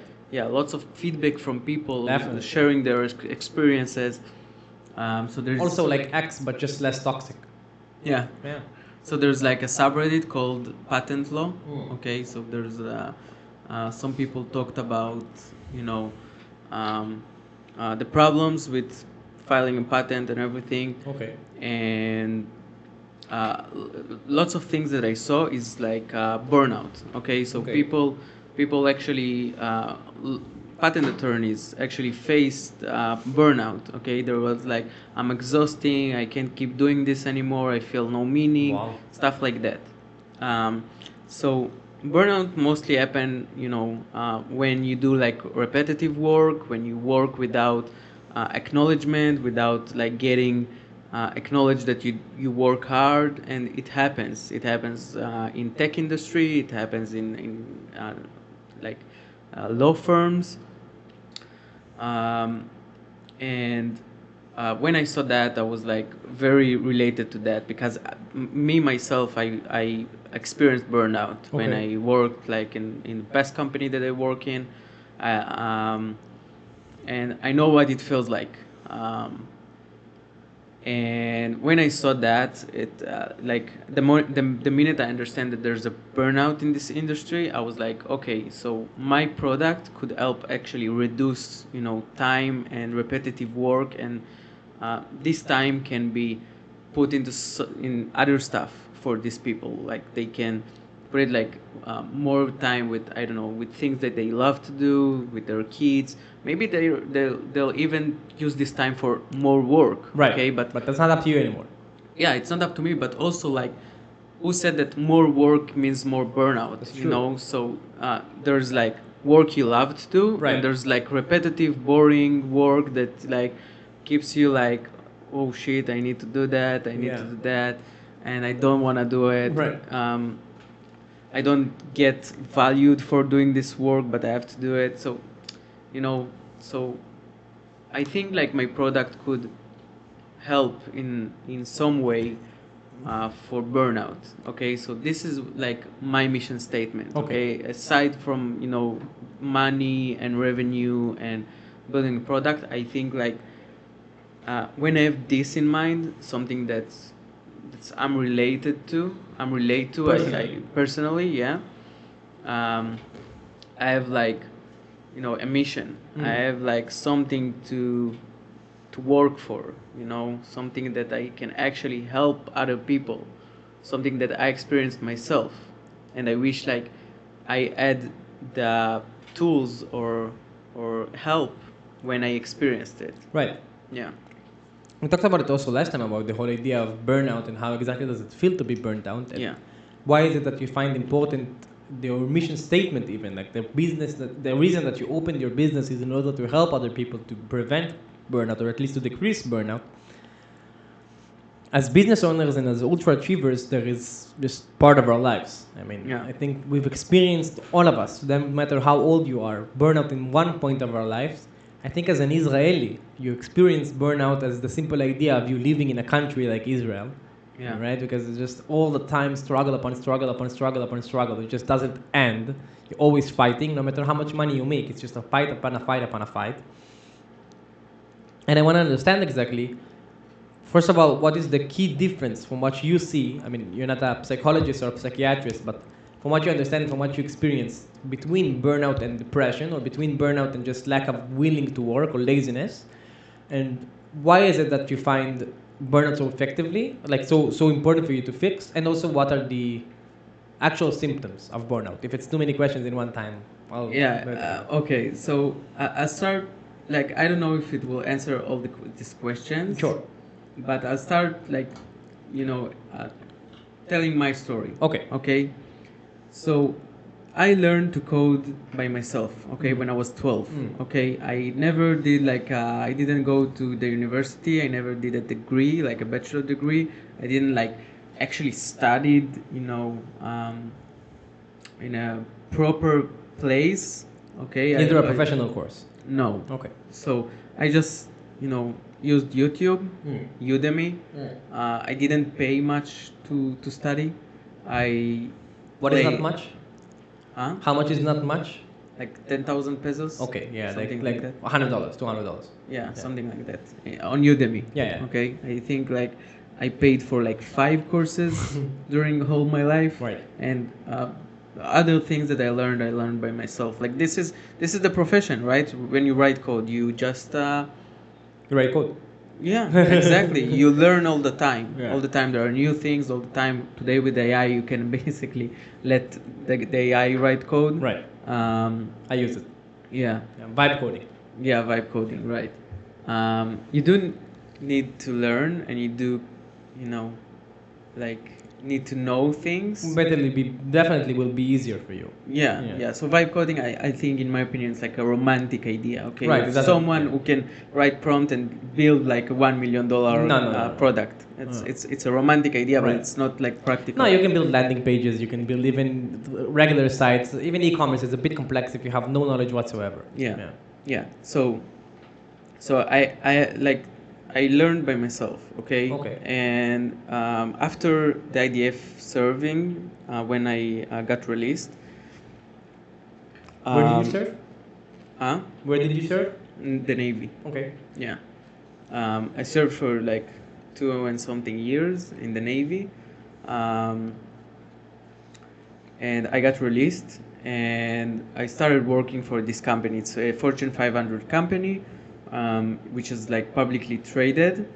The first 2 years was amazing. Like I learned a lot. It was really good, but there was one thing that always been on my mind. I felt like, what's the imposter syndrome? Yes. So this is what I experienced. But maybe explain it in a second for the people that are watching. All right. So the imposter syndrome is basically the feeling that you're not good enough, that you're here by chance or luck, and like you feel like you're gonna get exposed like anytime soon. Like you're not good enough. You're here by chance, by mistake. You're faking it by making it. Yeah, exactly. So I experienced it all the time. I mean, I haven't like done a degree, nothing It's like difficult professional. in Yeah, a S&P 500 company. Yeah. yeah. I got into one of the best companies in the world. Fortune 500. Um, this is like it was like my second job, right? Right. I did like was a freelancer and worked with multiple of companies, but like as an employee, it was like the first company that I worked for was like 6 months, and then this company. Fucking Okay, hell. so What was the salary back then? the salary, Yeah. um, for me, Yeah. uh, If you feel comfortable saying. I don't know. You don't have to. All right, so I'll think about it. Okay. It was enough. It was enough. Okay. Absolutely. We'll keep it like that. Yeah, it was enough. I must say that this is also was part of the imposter syndrome. Getting Of this course, kind of course. I jumped like almost like 2.5, multiple like two from the past company that I worked for. Right. Okay, so I was like, I'm here by chance. Like Making double the money. yeah, making double the money. I'm one in the best companies in the world. I also like there's a junior position and a senior position. Okay, so junior is someone under 5 years of experience and someone who's doesn't really can work solo, and senior is someone that is more expert. Like an intern. right? A junior. Yeah. So you're a junior. So junior is like entry level, and Okay. senior is like more experience. And you got into a senior level. I got into a senior That's level. interesting. Yeah, when in the past company I worked for 6 months, and like I didn't have like much experience. How does an interview for a coding job works? If I understand correctly, they give you mathematical issues, and you Yeah. have to solve them by a due date. And if you solve it correctly and by the date, then that's how they understand how skilled you are, right? Yeah, so they ask a lot of technical questions, mathematical questions. Okay. They give you homework. Sometimes. Okay. Sometimes they give you home assignment. Um, I heard a lot of times that the home assignment is things that they need to fix in the company. They just let you do it for free, right? yeah, but like personally, way. never Okay, never encountered it. encountered, okay. Always the home assignment was very fun, Okay. in a way that you feel that it's something that they give everyone. So I got home assignment, by the way. I didn't do it like perfectly, but the interviewer told me, okay, you have one bug, please fix it, and if you will manage to fix it, so we're good. In the interview, like the interviewer told me like, look, you are sitting here, you're a junior based on your resume, Right. and this is a senior position. So what makes you think that you're Shit testing you. yeah, exactly.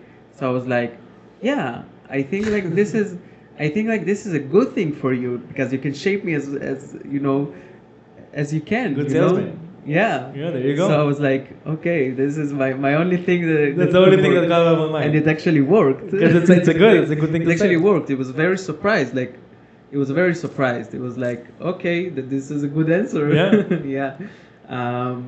So eventually I got into the company, and yeah, I felt like, Imposter syndrome. like a fraud all the time. Like Catch Me If You Can. Yeah. Yeah. Yeah. You've seen the movie? Yeah, I did.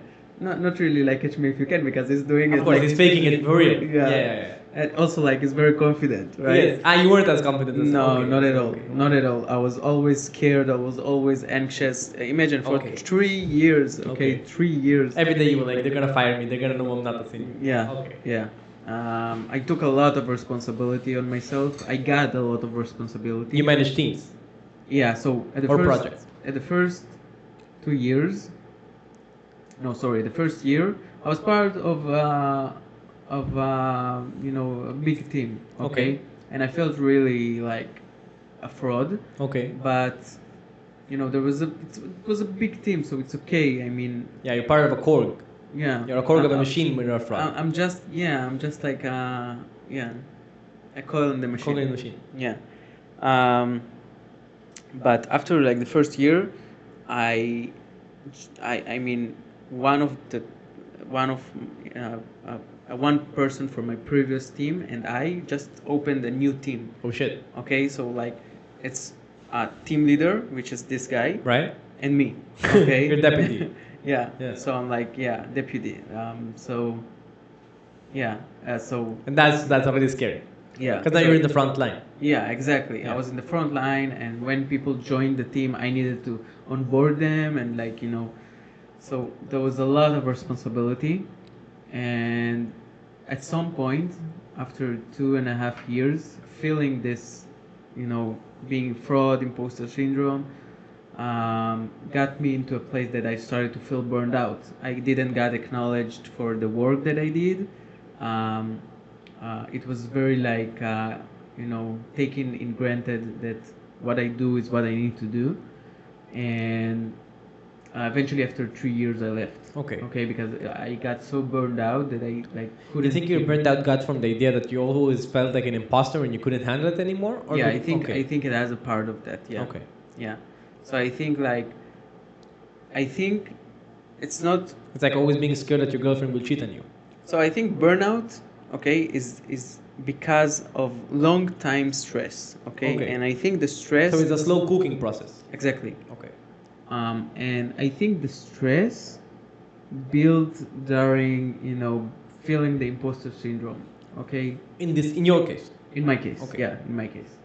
So it was built and built and built over time, taking responsibility, not being valued for the work that I'm doing. You weren't being valued because you haven't perceived that you're valued, or they really didn't value it? No, so I mean, I got like a reward, Okay. of being like someone who's working really good with peers. I got bonuses. I got the highest bonus in the team. Okay, so yearly bonus. They have like annual bonus. How much Okay, is so it? It's like equal to 1 month salary, more Okay. than that, and also like you get stocks. Okay. You get stocks of the company. You kept it? Yeah, of course. Yeah. Till this day. Really? They're They're going up? I sold it. Okay. But then I bought it again because never mind. It's Doesn't just like matter. it was a different platform, Yeah. but I keep it to this day. I believe in this company. I Okay. like it. But They're still in the 500 companies. They're still in the Fortune. yeah, of course, obviously. Where was I? Back then when you felt that you're underappreciated, and then you said about the burnout slow cooking. So it's not really true. I mean, like what I felt and what was in reality. It told me that their value. They gave me like bonuses. I got like a reward. Okay, like I have this picture with a trophy that they gave me. Do you have it? Yeah, I still have it. Really? But for me, like inside, I feel unappreciated. Okay. And it's not because they didn't appreciate me. It's because I couldn't accept their appreciation because I felt like a fraud. I felt like I didn't deserve that. Wow. Okay. That's a very complex place to be. Yeah. Sounds like being with a girlfriend that you're always afraid that she will cheat on you because you're not worth her. Yeah. Yeah. It's a very difficult position. Yeah, that's true. So yeah, so I think like all this anxiety and stress around this kind of things led me to burnout. Has to be built up. Yeah. Yeah. So back to my product that I'm building with my mission statement. Maybe this product won't like directly help people with their burnout. Right. But I think by reducing the time of specific tasks that they're using to do it like for 40 hours instead of like and now I will make it like 20 hours, maybe 4 hours, I don't know, as much as I can. Maybe it's like not directly help with burnout, but I know that with less work, something that automates their repetitive work, they can maybe get some better time to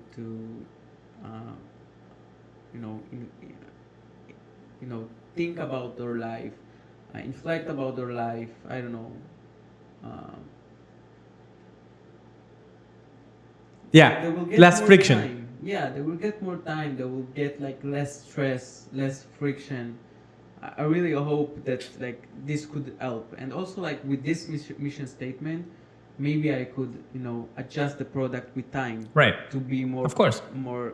As long as the mission statement is clear and the idea of the product is clear, you can adjust and pivot according to what the product needs to serve. Yeah.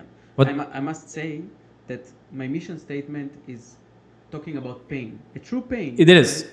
Because burnout for attorneys is like It's a big pain. It's a big pain. For sure. But there's a big but. Okay. Okay. Law firms basically like in the bottom line, not really care about burnout. Right? Obviously, they care about time. And they are the stakeholders. They would pay. Okay, so I wouldn't say maybe HR. Okay, care about burnout. Okay, but yeah, but it's really like, so I need to take into account that my mission statement.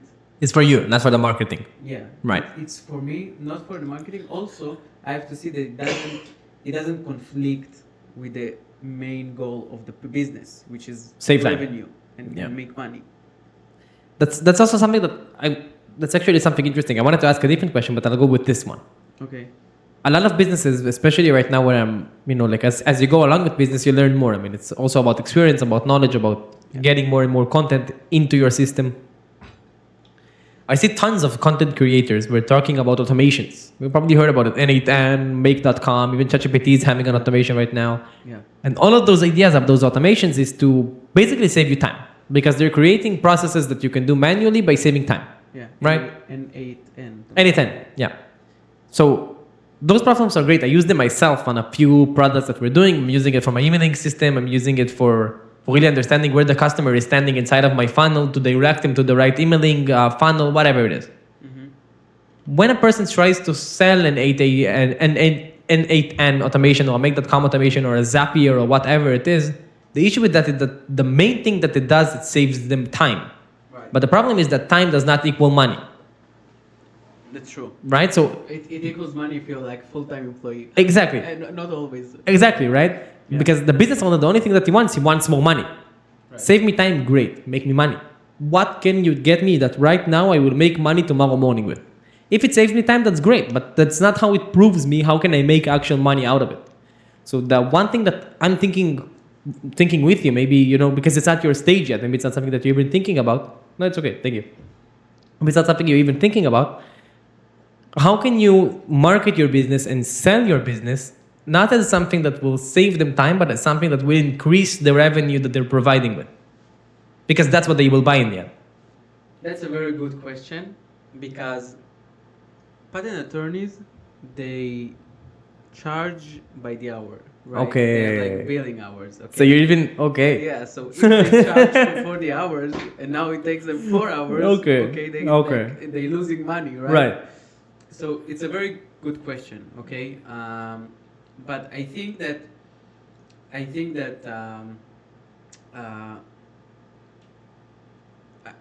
don't have an answer for that. Okay. I know what you're talking about. Yeah. It's a good material to think about. Right. It's good food for thought. Exactly. Yeah.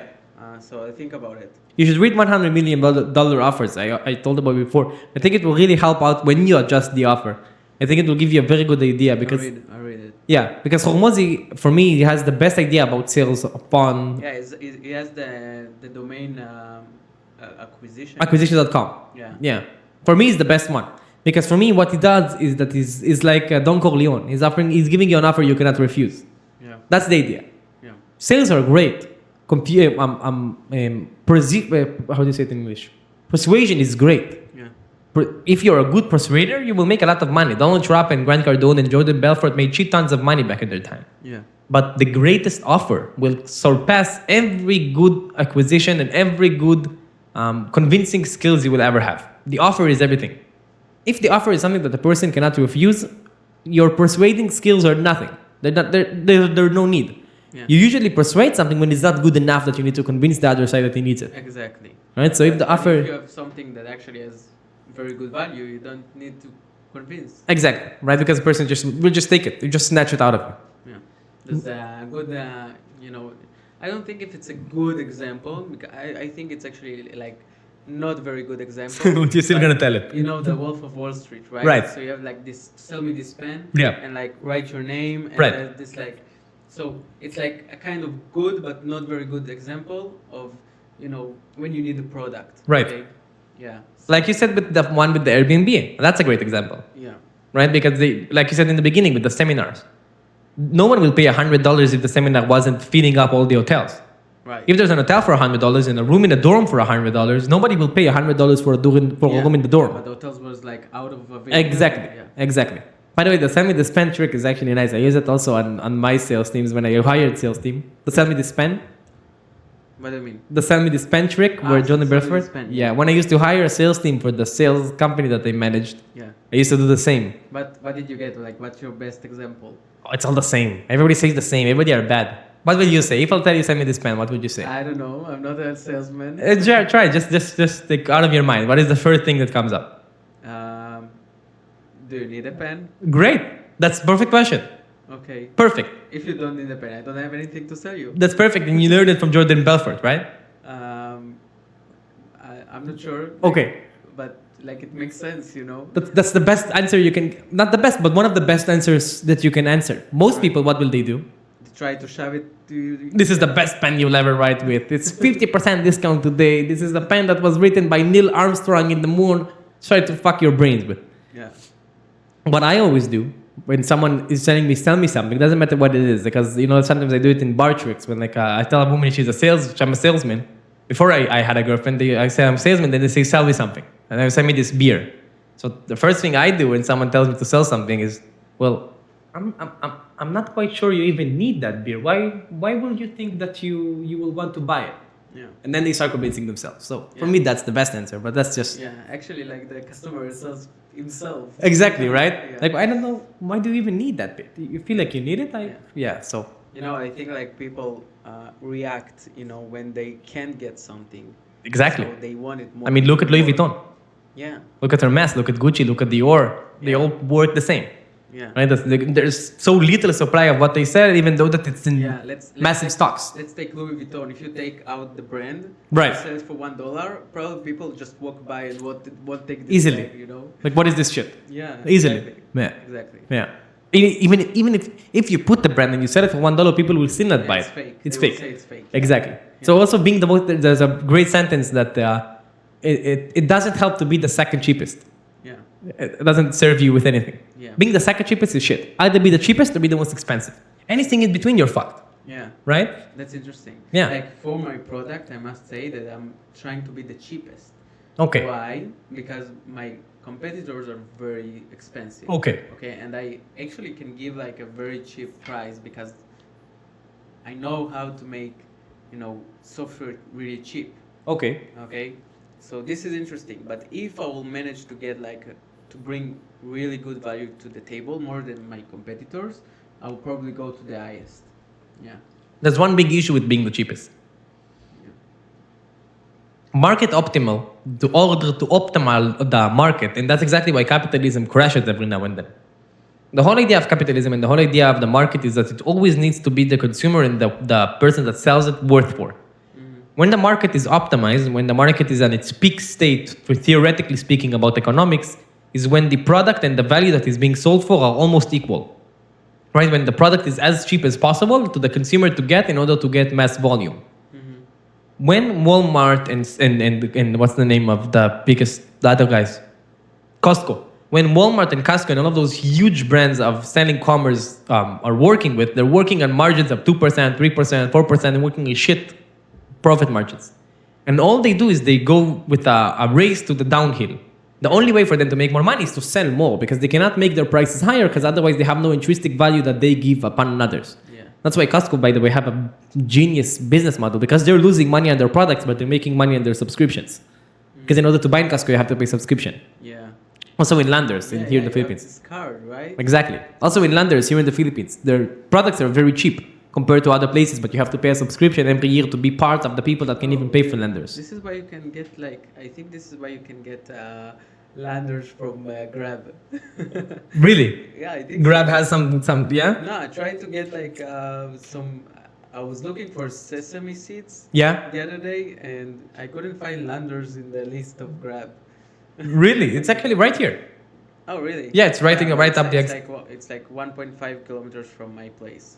It's very close to IT Park as well. Just right here. Like you get out of this place, when you drive to Ayala, it's right on the way to the right side. Interesting. Yeah. Maybe I'll check it out after. It's a great place. You should go. It's huge. It's enormous.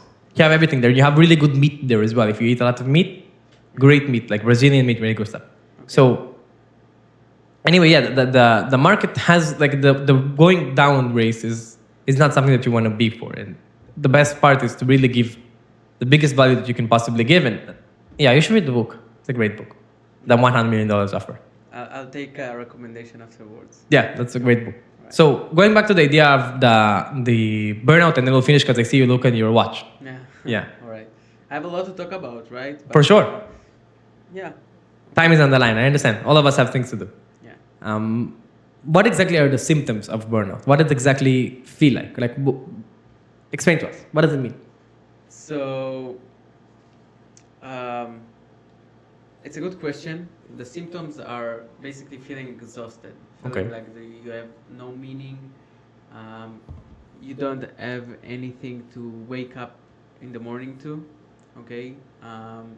Last time you told me about your time in Australia, right? That you actually worked like 16 hours a day, and then you would go to drink alcohol Right. like every day. Every day. Right? So this is like the symptoms of burnout. Right. Feeling like I have to do it because I don't know, I need money, I owe money, I need to work. You know, you have like some important thing to do, but you don't want to do it. Right. Not that way. Right. Anyway, okay. You don't get acknowledged for what you do, so you do everything, but nobody cares about you. Nobody cares about what you do. Nobody gives you an assurance that you do it right. So these are the symptoms. Like eventually, after you get burned out, you just you can break things. You can say that today I'm not gonna go to work. I'm gonna quit my job. I'm gonna do like something extreme. Okay, so this is what burnout can cause eventually. It's not nice to go through it anyway. Even if you don't break everything or quit, it's not sustainable. You can't keep working. You're not productive. Okay, you can't keep going that way. Yeah, you feel kind of depressed. Really? Okay, so Is it something chronic? so you asked if like if there's a connection between depression and burnout. Yeah. Okay, so I think you kind of feel depressed. Okay. I must say, with let's put everything aside. I must say, with a question mark. Okay, sometimes we put ourselves in a position that we say we are desperate, we Right. are depressed, Right. we are burned out, we are stressed, we Right. are this and this and this because we want an excuse not to work. We want an excuse to be lazy. We want this reason, to get out of responsibility. Right. So I think, like, for me, the burnout was kind of an excuse for me to say, I'm done with this shit. Okay, I'm done with not getting, like, it's not that I didn't get acknowledged. I'm done with this feeling like a fraud all the time. Right. I'm done with this hard working and feeling always that I have to prove myself. And it's not the company fault. It's my fault. It's like I felt this way. I mean, it's not even my fault. I just felt this way. Instead of just quitting and admitting that it's not for you, you fake with the defense mechanism in order to excuse yourself out of the situation. Yeah. Okay. Yeah. It's like when you start hating your girlfriend when you want to break up with her, Yeah. Right. Yeah. Or making her hate you. yeah. All right. So yeah, it's like it happens a lot, by the way, Of course. in relationships. Yeah, You can see girls cheating and say, no, I didn't didn't feel fulfilled. Yeah, I Yeah, didn't yeah, feel yeah. fulfilled. You are not treating me well. Yeah. Yeah. So it's your fault. yeah. Yeah. So so I think sometimes it's our unconscious way, subconscious way to to cope with things. Yeah. Okay. So it's a defense mechanism. Yeah. That's interesting. What would be the way that you will recommend if anyone is feeling burnt out to get rid of it from your experience? Okay, so first of all, if you feel burned out, know that it's an excuse for something that's really happening, like something that you no longer want to do, right? So if you feel burned out, there's a reason for that, okay?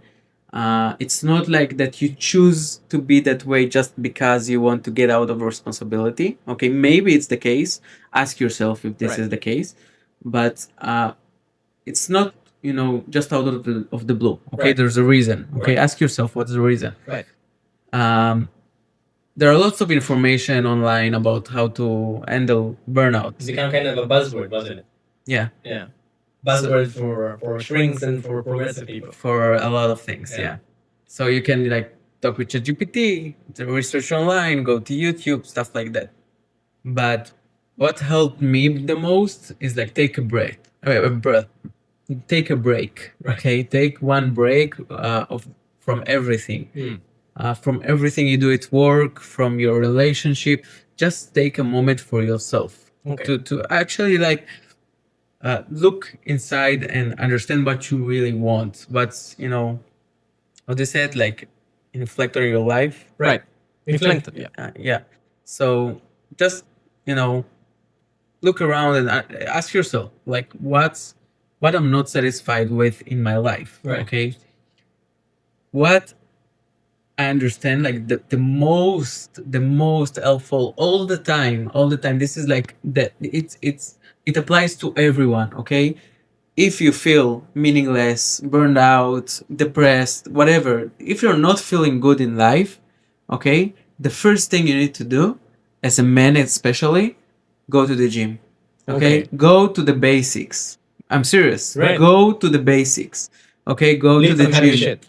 Go to the gym, eat good, okay, drink a lot of water, go to the basics. Takes like 1 or 2 weeks like that, take even 1 month, you'll feel differently. Right. You'll start to have a purpose, you'll start to have like aspirations. Like go to the basics first. This helps all the time. This Right. is the ultimate reset, like in my opinion. Definitely. Definitely. Yeah. Definitely. Physical activity is never for me. The number one thing is physical activity together with nature. Right. Yeah. Like turn off the phone and just go. Yeah. Take your motorbike if you have a motorbike. If not, just go by walking and just Yeah. So stroll around. So I must say, like for me, I have like this one thing. I think that everyone has to have like this one thing. I met this founder who is one thing was to go to the gym every Right. day, every Every day. day. So my one thing, I'm learning Russian. Okay, Really? I'm learning Russian. Yeah. So every day I'm open this Duolingo. You know this app. Right. So The parrot. yeah, yeah. So it's an owl. I think. Owl, okay. Yeah. It's green. Yeah. Uh, yeah. Interesting. Yeah.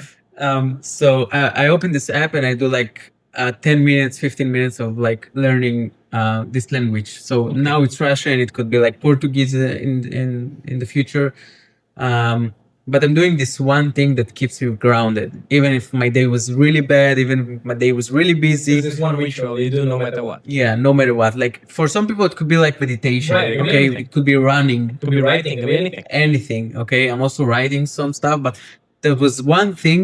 It's just one thing that I'm not giving up on. No matter what. No matter what. Yeah, and, Right. and it's this thing. Yeah, I may change it in the future, but right now it's this thing for the past year. Okay. That keeps you stable. Yeah. Keeps you That, positioned. that keeps me like I'm not like it's one thing that I want to do it forever. Okay, for now. That's good. Yeah. Okay. To sum this up, for the last thing I want to ask you is we asked you also last time. I think it's something that can help the people that are watching. What would be practical advice for someone who wants to pursue the maybe startup, maybe just learning how to code, because it is something that will affect all of us in the next 10, 15 years. Most of the professions, in fact, all of them will be gone by coders and by people who know how to control AI. And the best way to control AI is by know how to code. So even if you want to know the basics, and even if you want to know the most difficult parts, you still have to begin with the basics. Besides prompting, of course, you need to also to know how to code. So what would be your best advice for someone who looks to get that? Yeah, so I think I said it at the beginning, and I said it like in previous. I was really focused on that. We have no excuse of no succeeding. Right. We have internet. We have unlimited access to knowledge. We can talk to people online, people that like across the other side of the world. We can use AI. We don't even have to talk to someone. we can just use AI, right, to ask question, to consult with. So my practical advice is, if you want to get skilled, learn how to code, build your business, just open, the internet, just Right. learn it. Okay. learn it. So I think more practical thing is like is not like doing the simple things. Okay. Right. Just open the internet and learn it and write code and build your business, because the main problem is not that. It's not Right. the access to the information. It's the fact that we get distracted by social media, by everything different around ideas. us. Yeah. Yeah. By everything around us. So maybe my practical advice is to try to reduce, consuming content. Like you said, the guys that says that I don't have time are spending Right. like 5 hours a day on Instagram, Right. right? So do the hard things. Okay, what I'm trying to say, the bottom line, do the hard things. Okay, Right. this is where you grow. Okay, when you give up this chocolate and go to the gym. Okay, this Right. is where you grow. When you go to Duolingo and learn Russian. Yeah, when you like stop everything you do at the middle of the day, even if you're busy, even if you're not, even if you don't feel like it, you just learn Russian for 15 minutes. Okay. Doesn't matter what. Yeah, anything that is something that grounds you up and gives you a bit more skill. Yeah, exactly. Do things that are not comfortable. Okay, because these things actually, The only place where you grow. exactly. Right. But my question is, what will be the first thing you will tell them to learn? Because I think a lot of times people are confused by where to even begin. Yeah. So if you feel technical and you always like, technical stuff, learn how to code. If you're not, don't, you can try it, but don't force it. Okay. Yeah. Don't force it. Because I saw a lot of people forcing it and then like spending too much time, and then going backwards. Right. So just learn the skill that feels more natural for you. Yeah. Right. Let's take someone who likes, sales, right? Like teaching you how to code now. I tried. Yeah. I So wanted to kill myself. So it's nice vibe coding, but Yeah. but Yeah. Also, vibe coding I hate. okay. Yeah. So this is a good example. Yeah. So don't force things. Okay, just do what fits you, what excites you, what trigger your passion, your Right. curiosity. Right. Okay. But in case someone is interested in coding and is technical, what will be the first thing you'll tell them to learn? JavaScript. JavaScript. This is like learning English. Okay, so this is like a common language for building websites, application, backend, front end, whatever. Okay. JavaScript is the first to go. It's the first go to. Yeah. Sorry, it's the first go to. You can find courses on YouTube, Udemy. There's a lot of websites that teach you how to code. I think there's like coding. I forgot the name, but there's like a lot of websites that teach you how to code. And yeah, JavaScript is the first go-to. You can also try Python, other languages, but JavaScript is number one. definitely, yeah. Okay. There you have it. Go learn JavaScript. Yeah, Yogev, thanks a lot for your time. sure. I'm sorry we invited you again. No problem. I'll be like the third time you have to bring some ice cream. So ice cream, sure. I mean, you're asking for the third. Hopefully, it will not be a third time, but like a technical issue, but the third time because you wanted to have it. Yeah, Yeah. yeah. But still ice cream, right? No Sure. excuses. Promise. All right. You said that you might be back in April, right? That's the time if you're not gonna be in other places like Poland or Thailand, you'll probably be back to Cebu in April. Yeah, yeah, And then you'll be looking for a girlfriend. So for those of you watching, yeah. looking for a Filipina, no, it's easy. No worries. Okay. All right. Okay, thanks a lot for your time, man.